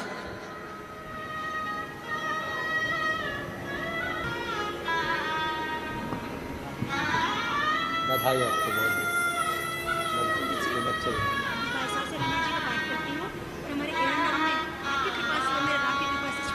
मदनासुर ने देखा कि जल चढ़ता है, पत्र चढ़ता है, पत्र को कोई उठा लाता है, खा लेता है। मदनासुर ने सोचा मुझे मंत्र नहीं आता, तप नहीं आता, साधना नहीं आती, व्रत नहीं आता, तो मैं भी एक काम करता हूँ, शिव जी को पेड़ की पत्तियां चढ़ाऊंगा, खाऊंगा। वो ये नहीं जानता था कि कौन सी पत्ती चढ़ती है, कौन सा पत्र शिव जी को चढ़ना चाहिए, ये उसको नहीं मालूम। उसने तो देखा कि बेलपत्र, यार उसको बेलपत्र से मतलब नहीं था, उसको तो पत्र से मतलब था। कोई आता पत्र चढ़ाता और वो खाता, वो जान नहीं पाया।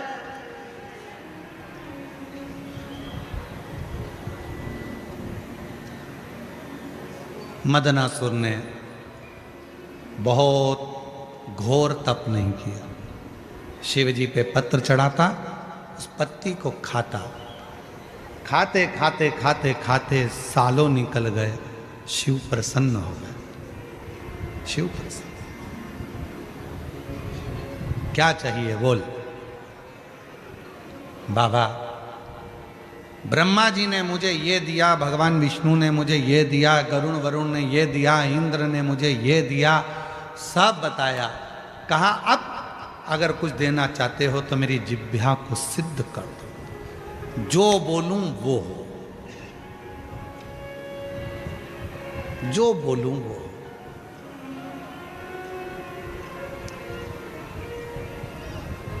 शिव जी तो शिव जी थे, रोज बेलपत्र खाने वाले की जिह्वा शिव सिद्ध कर देते हैं। रोज शिवलिंग पे चढ़े हुए जल पीने वाले की जिह्वा शिव सिद्ध कर देते हैं। और रोज जो अपने मुख से श्री शिवाय नमस्तुभ्यम कहता है, उसकी जिह्वा और मुख शिव सिद्ध कर देते हैं। शिव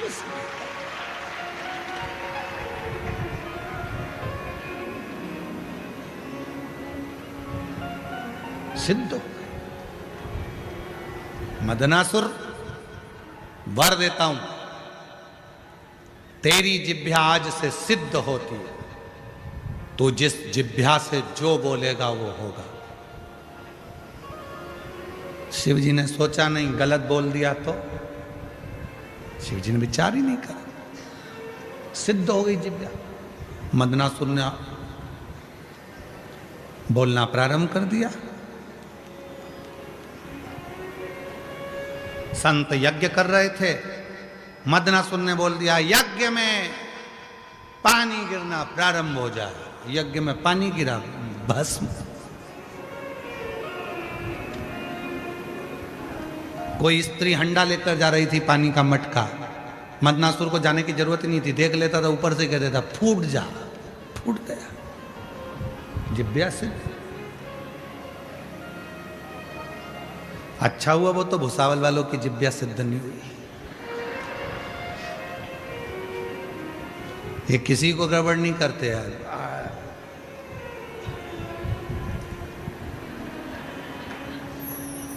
फालतू की बात कहना मती। बोलूं अब भी बोलूं।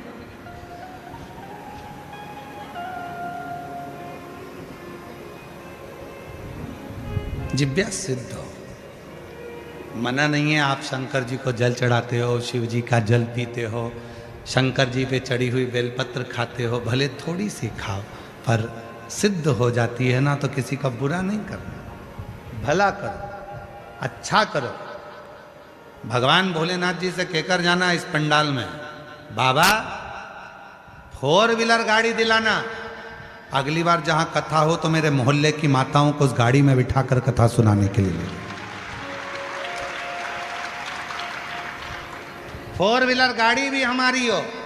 और बाबा ऐसी कृपा करना, पड़ोसन से पेट्रोल और डीजल का पैसा भी नहीं लूं, डीजल पेट्रोल भी हमारा खुद का हो।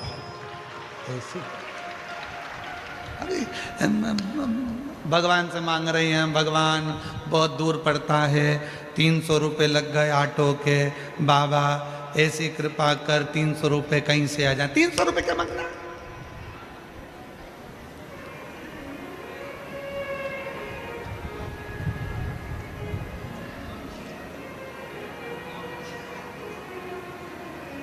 पड़ोसन से झगड़ा हुआ, भगवान से कह रही है, भगवान वो कमलाबाई बड़ी दुखदाई, इतनी तकलीफ दई, बाबा कुछ कर। अब कमलाबाई के पीछे पड़ी। अरे क्या करना कमलाबाई से? लड़ाई हुई है ना, झगड़ा हुआ है ना, होने दो। भगवान भोलेनाथ जी को जल चढ़ा कर कहना, बाबा ऐसी कृपा कर, कमलाबाई बहुत दुखी रहती है, इसलिए उसके मुंह से गालियां निकलती है। जब भगवान तो उसे सुख दे देगा तो गाली नहीं, बहारो फूल बरसा, फिर वो गाली नहीं देगी, फिर वो फूल बरसाए। तकलीफ होती है तो गाली निकलती है।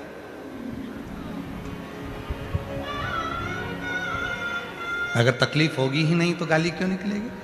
तू कृपा कर, और कृपा की ना होती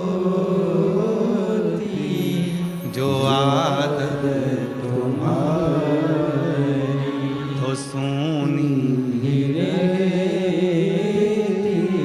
अदालत तुम्हारी, गरीबों के दिल में जगह तुम न पाते, तो किस दिल में होती इबादत तुम्हारी। अच्छा मांगो, अच्छा होगा।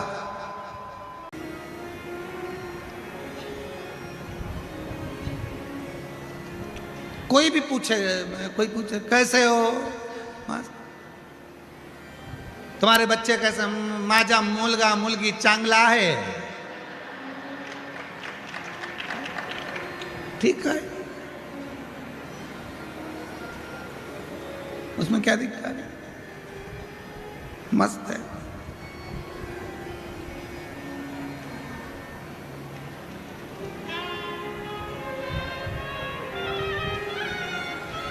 तो वो पूछे काय से चांगला है? 1 लोटा जल, शिवपिंडी घेऊन, क्या बोलते हैं,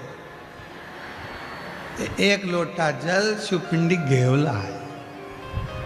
1 लोटा जल शिवपिंडी चा घेवला रोज घेवला।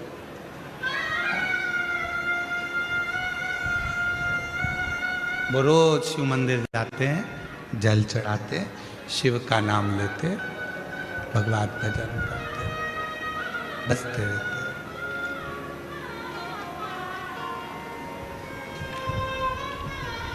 रोज बसते।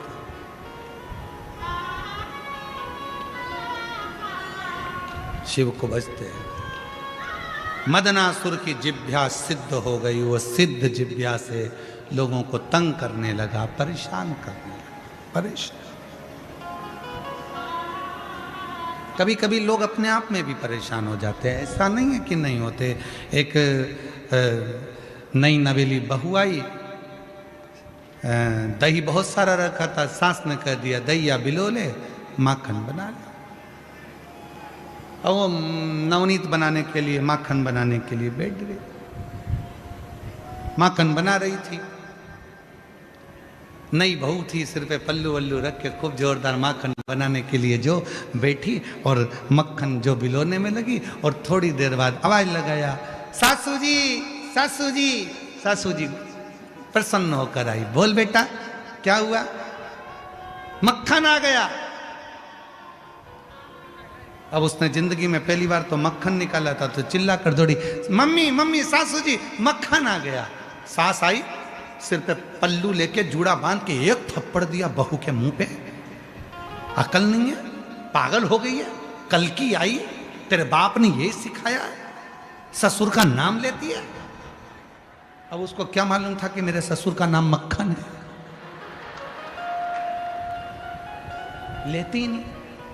पहले बताना था कि मक्खन ससुर का नाम है, ससुर का नाम लेती, तेरे बाप ने यही सिखाया, दिया एक धर के। आज के बाद अगर ससुर का नाम लिया तो जीवान खींच लूंगी तेरी। ठीक है। 3 महीने के बाद सास ने फिर दही रख दिया, वो बिलोने बैठी, फिर बिलोते बिलोते फिर मक्खन आ गया, फिर चली जाए, सासू जी ओ सासू जी। सासू जी दौड़ कर आई, क्या हुआ? ससुरा हंडी में आ गया।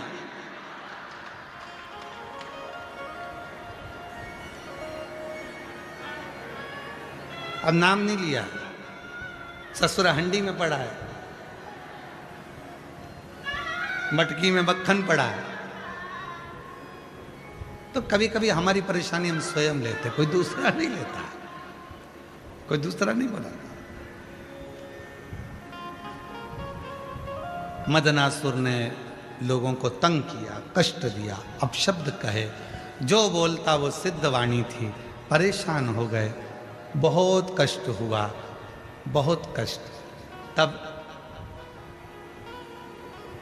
देवता जहां जाते थे, जिस विमान पर बैठकर ऐरावत हाथी पर बैठकर इंद्र जाता था और मदनासुर दूर से देख लेता था इंद्र ऐरावत पर आ रहा है, मदनासुर कह देता था ऐरावत की टांग टूट जाए, ऐरावत की टांग। इंद्र नीचे गिर गया। ऐसे कई लोग हैं अपने जीवन में, लोगों को सुखी नहीं देख सकते, भीतर से जलते जाते हैं। अरे भाई खुश होना चाहिए, पड़ोसी का बेटा डॉक्टर बन जाए, खुश हो, बाबा ने बड़ी कृपा करी, हमारे पड़ोस का लड़का डॉक्टर बन गया, कभी बीमार होंगी तो दिखा दूंगी। पड़ोसी की यहाँ 4 व्हीलर गाड़ी आ जाए, बाबा को धन्यवाद दो, पड़ोसी की यहाँ 4 व्हीलर गाड़ी आ गई, भगवान कृपा करना, कितनी अच्छी बहू आई है, 4 व्हीलर गाड़ी भी लाई है, कभी भी काम पड़ेगा तो 4 व्हीलर गाड़ी फ्री मिल जाएगी। बड़ी कृपा, बड़ी करुणा, भगवान को धन्यवाद दो। भगवान तूने 2-2, 3-3 मकान दे दिया, बड़ा अच्छा करा, कभी भी सीवर वाला मारा जाएगा तो कम से कम हमारे मकान खेल हो जाएगा, तूने बड़ी करुणा की, कृपा।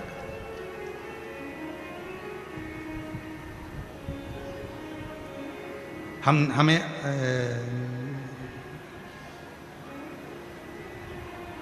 कहाँ है विजय रतन भोई जी? हम कौन सी कॉलोनी में ठहरे हैं? तापी नगर में। अच्छा, हम जहाँ ठहरे हैं भोई जी के यहाँ, तो इधर वाले सामने वाले बाजू वाले आज सवेरे 4 बजे से जग गए, सवेरे 4।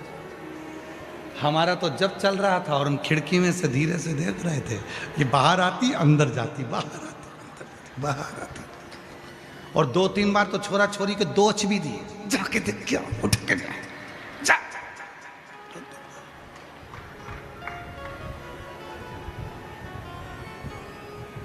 हम एक पीछे वाली खिड़की में से देख रहे थे, इतने में एक बच्चा दौड़ कर गए मम्मी के पास, मम्मी गुरुजी आ गए, गुरुजी आ गए। मम्मी बाहर आके फिर 2 धर के दी, ये तो आशीष है। फिर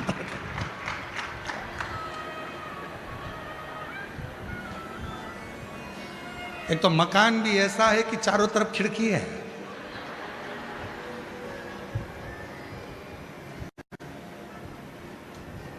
अभी तक कैमरे लगते थे, अभी तो ओरिजिनल कैमरे लगा रखे। पर पूरी कॉलोनी तापी नगर पूरा मस्त है, शिव की कृपा से सब आनंदमय है। ये शिव की भजन, आनंद और भक्ति यही होना चाहिए, इसी में सुख है, वो सुख और कहीं, वो सुख और कहीं हो नहीं सकता। और शंभु शरणे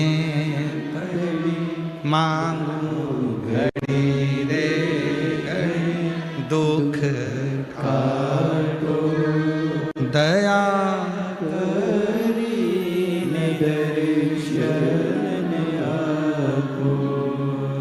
शंभु शरण बड़ी मांगो घड़ी रे घड़ी, दुख काटो दया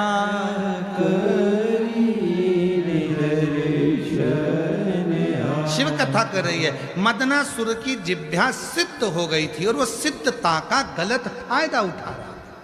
भगवान यदि तुम्हें धन दे, भगवान यदि तुम्हें संपदा दे, भगवान यदि तुम्हें वैभव दे, भगवान तुम्हें यदि सत्ता दे, उसका गलत फायदा मत उठाओ, अच्छा करो, बन सके दुनिया के लिए अच्छा ही अच्छा।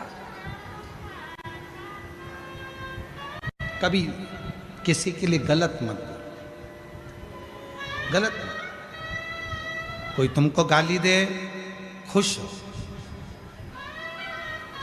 चंद्रशेखर शिव महापुराण की कथा चंद्रमौलेश्वर चल रही है। मां ताप्ती के तट पर भुसावल की पवित्र धरा पर चल रही है। दोपहर में 2 बजे से 5 बजे तक चल रही है। आज कथा का पहला दिन। आप पूरी कथा में सुनोगे कि चंद्रदेव ने जितना अपमान किसी देवता का नहीं करा, उतना शिव जी का करा। ब्रह्मा जी ने जितना अपमान किसी का नहीं करा, उतना शिव जी का करा। इंद्र ने जितना अपमान किसी का नहीं करा, उतना शिव जी का करा। देव ऋषि नारद ने जितना अपमान किसी का नहीं करा, उतना शिव जी का करा। फिर भी जिसने अपमान करा, उस सब पर शंकर भगवान ने अपने करुणा की दृष्टि दी।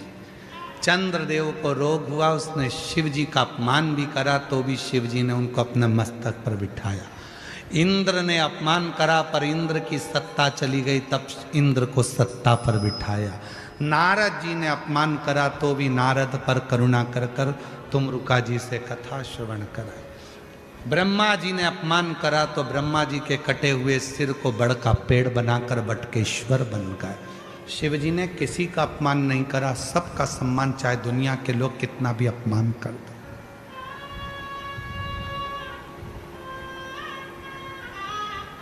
और याद रखना, आप किसी को गाली देते हो तो एक ना एक दिन उससे तुम्हारा पाला जरूर पड़ेगा। आप किसी को अपशब्द कह रहे हो तो एक ना एक दिन उससे तुम्हारा पाला जरूर पड़ेगा, उसकी जरूरत तुम्हें पड़ेगी। इसलिए वाणी ऐसी ना बोलिए जिससे किसी को तकलीफ हो, किसी को कष्ट हो।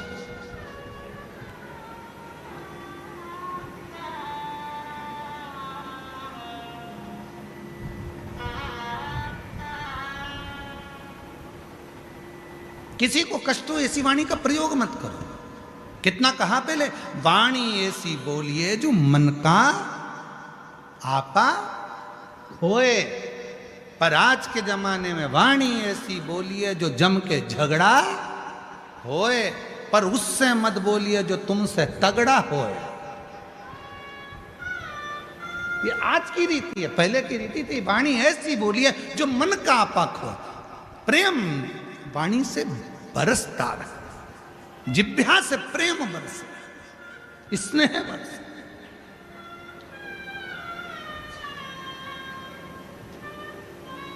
और मेरा निवेदन मेरी जीजियों से, मेरे जीजाओं से, बेटियों से, बेटाओं से, चंद्रशेखर महादेव की कथा चल रही है, चंद्रमौलेश्वर महादेव की शिव महापुराण की कथा चल रही है। आप सबसे एक निवेदन करना चाहूँगा, जितने भी शिव भक्त यहाँ कथा श्रवण करने के लिए आ रहे हैं, जितने भी शिव भक्त, आप सबसे निवेदन करूँ कि प्रयास करो, आपके पास में अगर कोई रुमाल है, कोई नेपकिन है, कोई कुछ बैग है, पर्स है, उसमें एक चावल का दाना कथा के पूरे 7 दिन रखो और प्रैक्टिकल करके देखो। जब 7वां दिन हो उस चावल के दाने को किसी भी शंकर के शिवलिंग पर समर्पित कर कर बाबा से अपने मन की बात कहकर देखो, चंद्रशेखर की कथा तुम्हें रोग से मुक्त कर देगी, तकलीफों से दूर कर, कष्टों से। और ये नियम आज का नहीं है, ये नियम पहले का है। हमारे यहाँ पर सत्यनारायण की कथा होती थी तो पंडित जी सबके हाथ में थोड़ा थोड़ा फूल देकर, चावल देकर बिठा देते थे। बोलो बोलो, तुम्हारे दर होता है कि नहीं होता ऐसा? जब कथा होती थी 2-4 दाना चावल का दे देते थे, बैठ जाओ कथा सुनने के लिए, हाथ में चावल पकड़ा देते थे, कथा पूरी होती थी। बोलो बोलो, तुम्हारे इधर होता है कि नहीं होता है ऐसा? जब कथा होती थी सत्यनारायण जी की, भगवान की कोई कथा होती थी, या माताएं अपनी कथा पढ़ती है, कोई तीज की कथा, चतुर्थी की कथा, पंचमी की कथा, चतुर्थी की कथा, कोई कथा पढ़ती है तो हाथ में 2-4 दाने चावल के लेके बैठ जाती हैं, कथा सुनती हैं, फिर वो भगवान को समर्पित कर दी। ये आज का नियम नहीं, पुराना नियम है। किसी से पूछना कि चावल के दाने हाथ में लेकर कथा श्रवण करने का क्या फल होता है? हाथ में चावल का एक दाना भी अगर हमारे भीतर होता है और हम उस कथा को श्रवण करने के बाद वो दाना समर्पित करते हैं, उसका फल क्या होता है? मतलब है चावल का एक दाना मतलब आरोग्यता प्रदान करना, चंद्र का भाव। हे शिव, हम आपको बहुत कुछ नहीं दे सकते, एक चावल का दाना हमारे जीवन का एक अंश मात्र है महाराज, एक अंश।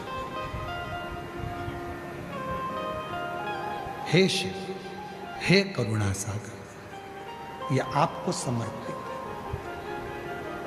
ये अंश।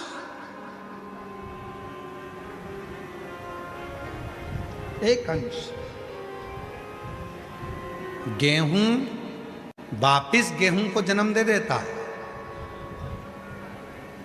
चना वापिस चने को जन्म दे देता है। गेहूं के भी 2 हिस्से हो जाते हैं, चने के भी 2 हिस्से हो जाते हैं, सोयाबीन को जन्म दे देता है, 2 हिस्से हो जाते हैं। मसूर को जन्म दे देती है, 2 हिस्से हो जाते हैं। पर चावल का एक दाना जिसके 2 हिस्से, 2 फड़ कभी नहीं होते, और वो चावल का दाना चावल को जन्म नहीं देता, वापिस अंकुरित नहीं होता, वो एक बार अंकुरित हो जाता है, फिर दूसरी बार अंकुरित वही चावल का दाना नहीं होता। गेहूं का दाना फिर अंकुरित होगा, सोयाबीन फिर अंकुरित होगा, चना फिर अंकुरित होगा, परंतु जो चावल का दाना है वो 2 फड़ में नहीं टूटता, वो अंकुरित वापिस नहीं होता। वो चावल का दाना एक बार शिव का हो गया, मतलब 2 भागों में नहीं बटा है। हे शिव, मैं एकाकार तेरे चरणों में हूँ, मैं फिर संसार सागर में तेरा होकर आया था, तेरा रहना चाहता हूँ, संसार सागर में अंकुरित नहीं होना चाहता, पूर्ण तेरा हो जाऊं, तुझ पर आश्रित हो जाऊं, तुझ पर समर्पित हो जाऊं। वो चावल का दाना हमें औषधि तक प्रदान करता है।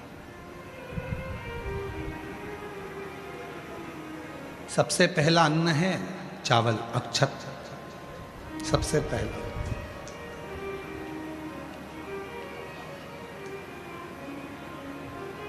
सबसे पहला अगर कोई अन्न है तो वो अक्षत है, सबसे पहला चावल, ये समर्पित है।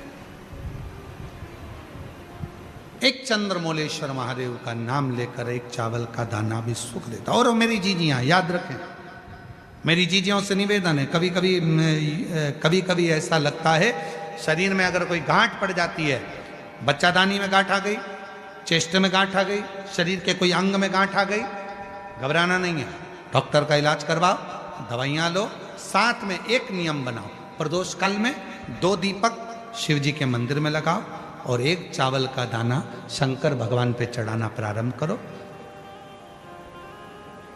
वही चावल के दाने को वापस उठाओ। अगर प्रदोष का व्रत नहीं है तो उसी दिन खाओ, और अगर व्रत है तो दूसरे दिन उस चावल के दाने को जरूर खाओ। धीरे धीरे वो गठान जो शरीर के अंदर है वो गलना प्रारंभ हो जाती है। थोड़ा दिन करोगे आपको उसका फल प्राप्त होना प्रारंभ हो जाएगा। एक चावल का दाना भी चंद्र का प्रतीक है, चंद्र का प्रतीक।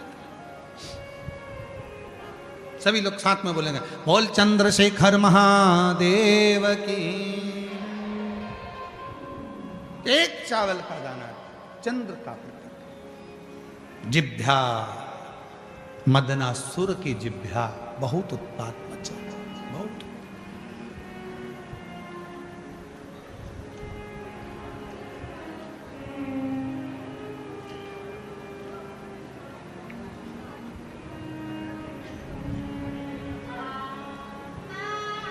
और हम महादेव नमन चरणों में। सबसे निवेदन है, जितने भजन की लाइनें हम गुनगुनाते हैं हमारे साथ आप भी बोला करो, आप भी प्रार्थना करा करो। आपकी आवाज इस व्यासपीठ तक पहुँचे, आपके स्वर ऊंचे कर कर बोला करो, बाबा तक पहुँचे। जो पड़ोस में बैठी है वो भी याद कर सके, वो भी बोल सके। कभी मंदिर में जाएंगे, गुनगुनाएंगे तो बाबा उनको स्वीकार करे। महादेव नमन चरणों में स्वीकार कीजिए, सबका किया है मेरा भी कल्याण कीजिए, उद्धार कीजिए। हे त्रिपुंडधारी, हे त्रिशूलधारी, चरणों में तेरे बाबा जी पावन है चारों धाम। चरणों में तेरे बाबा जी पावन है चारों धाम। तेरी देव कर वंदना पूजे सीताराम। तेरी देव कर वंदना पूजे सीताराम। हो जाए पूरी कामना हो जाए पूरी कामना। उपकार कीजिए, सबका किया है मेरा भी उद्धार कीजिए, उद्धार कीजिए। हे त्रिपुंड धारी, हे त्रिशूलधारी, हे त्रिपुंड धारी, हे त्रिशूलधारी। शिव से प्रार्थना, मदनासुर की जिभ्या सिद्ध तो हो गई पर गलत प्रयोग किया, गलत। कभी कभी भगवान आपको सिद्धि देता है, पर उस सिद्धि का गलत प्रयोग जब आप करते हो तो आपसे सिद्धि वापिस ले लेता। कभी कभी आपने सुना होगा कि वहां जाओ, वहां से ये काम हो जाता है। कब तक वो काम होता है? जब तक वो सिद्धि सही हो रही है। गलत प्रयोग में होने लगती है तो स्थान की महत्वता समाप्त हो जाती है। दूसरे को धोखा देने लगोगे, आपकी सिद्धि समाप्त। दूसरे की निंदा करने लगोगे, आपकी सिद्धि समाप्त। दूसरे की बुराई करने लगोगे, आपकी सिद्धि समाप्त। दूसरे के लिए अपशब्द कहते रहोगे, आपकी सिद्धि समाप्त। भारत की भूमि के कई संत ऐसे हैं जो अपनी वाणी से ना तो किसी को बद्दुआ देते हैं, ना किसी की निंदा करते हैं, ना कभी किसी के लिए अपशब्द कहते हैं। और भारत भूमि के कई संत ऐसे हैं जो दिन भर बैठकर बद्दुआ ही देते रहते हैं, गालियां ही देते रहते हैं, अपशब्द ही कहते रहते हैं, निंदा ही करते रहते हैं। तो समझ लेना कि वो संत के कोटे में नहीं आते, संत के कोटे में वही आता है जिसके मुख से कभी अपशब्द ना निकले। संत तुकाराम जी को कितना अपशब्द कहा, संत ज्ञानेश्वर जी को कितना अपशब्द कहा, संत मीराबाई को, कर्माबाई, नामदेव, कितना कितना लोगों ने मुक्ताबाई को आड़ा टेढ़ा कहा, पर उनके मुख से अपशब्द नहीं निकला। इसलिए आज भी भारत की भूमि पर उनकी पूजा होती है, साधना होती है, उनके पंथ जुड़े, उनके पंथ जुड़े। जो निंदा कर रहे हैं, निंदा कर दिया, अपशब्द कह दिया, ताना दे दिया, आड़ा टेढ़ा बोल दिया, दिन भर प्रवचन भी दो, कथा भी करो, और मालूम पड़े मुख से निंदा निकल जाए, अपशब्द निकल जाए, ताने निकल जाए, बुराई निकल जाए, समझ लेना तुम्हारी कथा किसी काम की नहीं, फिर तुम्हारा प्रवचन किसी काम का नहीं। फिर जितने लोग कथा सुनने या प्रवचन सुनने बैठे हैं, अगर कोई महाराज अपनी पीठ पर बैठकर निंदा करे, बुराई करे, किसी ना किसी की निंदा में लगे रहे, तो उस कथा को सुनना भी नहीं चाहिए, उठकर चले जाओ। वो कथा किसी काम की। हम कथा सुनने थोड़ी ना, हम निंदा सुनने थोड़ी ना, हम तो भगवान की चर्चा सुनने हैं, भगवान का गुणगान सुनने हैं, हम निंदा सुनने के लिए नहीं।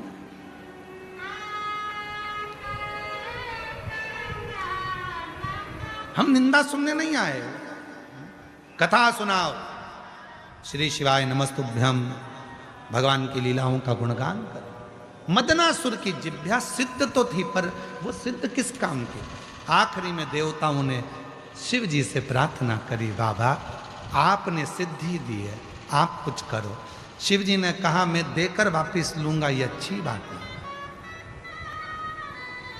मैं देकर वापस लूं ये ठीक नहीं, मैं वापस नहीं लूंगा। हाँ तुम सब आए हो कि इसके लिए कुछ करो, तो मैं पार्वती जी से प्रार्थना करूंगा, मां जगत जननी जगदम्बा से प्रार्थना करूंगा। शिव जी ने कहा पार्वती, एक मदनासुर है, जिह्वा सिद्ध हो गई तो लोगों का बुरा कर रहा, उसका संहार करना। पार्वती जी बोलती हैं मैं कैसे संहार करूं, जिह्वा तो मुख के अंदर है, और जिह्वा मुख के अंदर है, जो गलत बोलती है उसको कैसे मारूं, मदनासुर को कैसे मारूं? और अगर मैं उसको मारने के लिए गई और जैसे ही मारने के लिए उसने जिह्वा से कुछ कह दिया तो मैं तो खड़ी की खड़ी मर जाऊंगी। दिक्कत तो जिह्वा से। मान लो मैं इतनी दूर हूं और उसको मारने के लिए दौड़ूंगी, जिह्वा तो 1 मिनट में चल जाएगी, 1 मिनट में। हमने कथा में कहा था बंदूक की गोली चलती है, तलवार चलती है, चक्कू चलता है, भाला चलता है, थप्पड़ चलता है, लात चलती है, ये सब बाद में चलते हैं, पहले जिह्वा चलती है।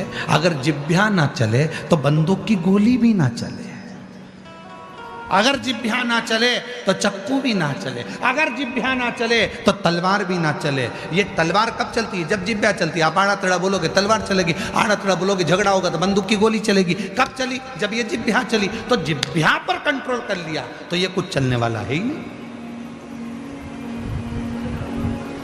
पार्वती जी ने कहा मैं मारने गई और उसने जिह्वा चला दी तो कहे भस्म भस्म, लो सिद्ध है उसकी जिह्वा। शंकर भगवान बोले दिक्कत तो यही तो अड़ी हुई है, अब तू बता क्या करे। इतने में पार्वती जी ने कहा एक काम करो, तुम बगला मुख बन जाओ और मैं बगला मुखी बन जाऊं। बगला मुखी? हाँ, जब तुम बगला मुख बनोगे, बड़े सुंदर से दिखोगे, भयंकर नाद हो रहा होगा, मदनासुर का ध्यान तुम पर जाएगा। इतनी देर में मैं उसके पास में जाऊंगी और वो तुमको देखकर एकदम अचंभे में पड़कर जीवान बाहर निकालेगा और मैं उसकी जीवान पकड़ लूंगी, फिर बोल ही नहीं पाएगा, उतनी देर में तो निपटा दूंगी। ठीक है? यदि आप लोगों ने बगलामुखी माता का दर्शन करा हो तो बगलामुखी माता एक असुर की जिह्वा पकड़ी है और उसको मार रही है, वो मदनासुर है। शिव जी बन गए बगलामुख, मदनासुर का ध्यान गया शिव जी की ओर और मां बगलामुखी बनकर पास में गई। वो जिह्वा निकाल कर देख रहा था एकदम अचंभे में। कभी कभी किसी किसी की आदत होती है, एकदम कोई अचानक बात आ जाती है तो एकदम जिह्वा दांतों में दबा लेता, बाहर निकल जाती है, उसकी भी जिब्या बाहर है। पार्वती जी ने पकड़ लिया जिब्या को, वो भयंकर जिब्या के कारण गरजने लगा। पार्वती जी ने उसका संहार कर दिया। माँ जगत जननी का नाम बगलामुखी हो गया।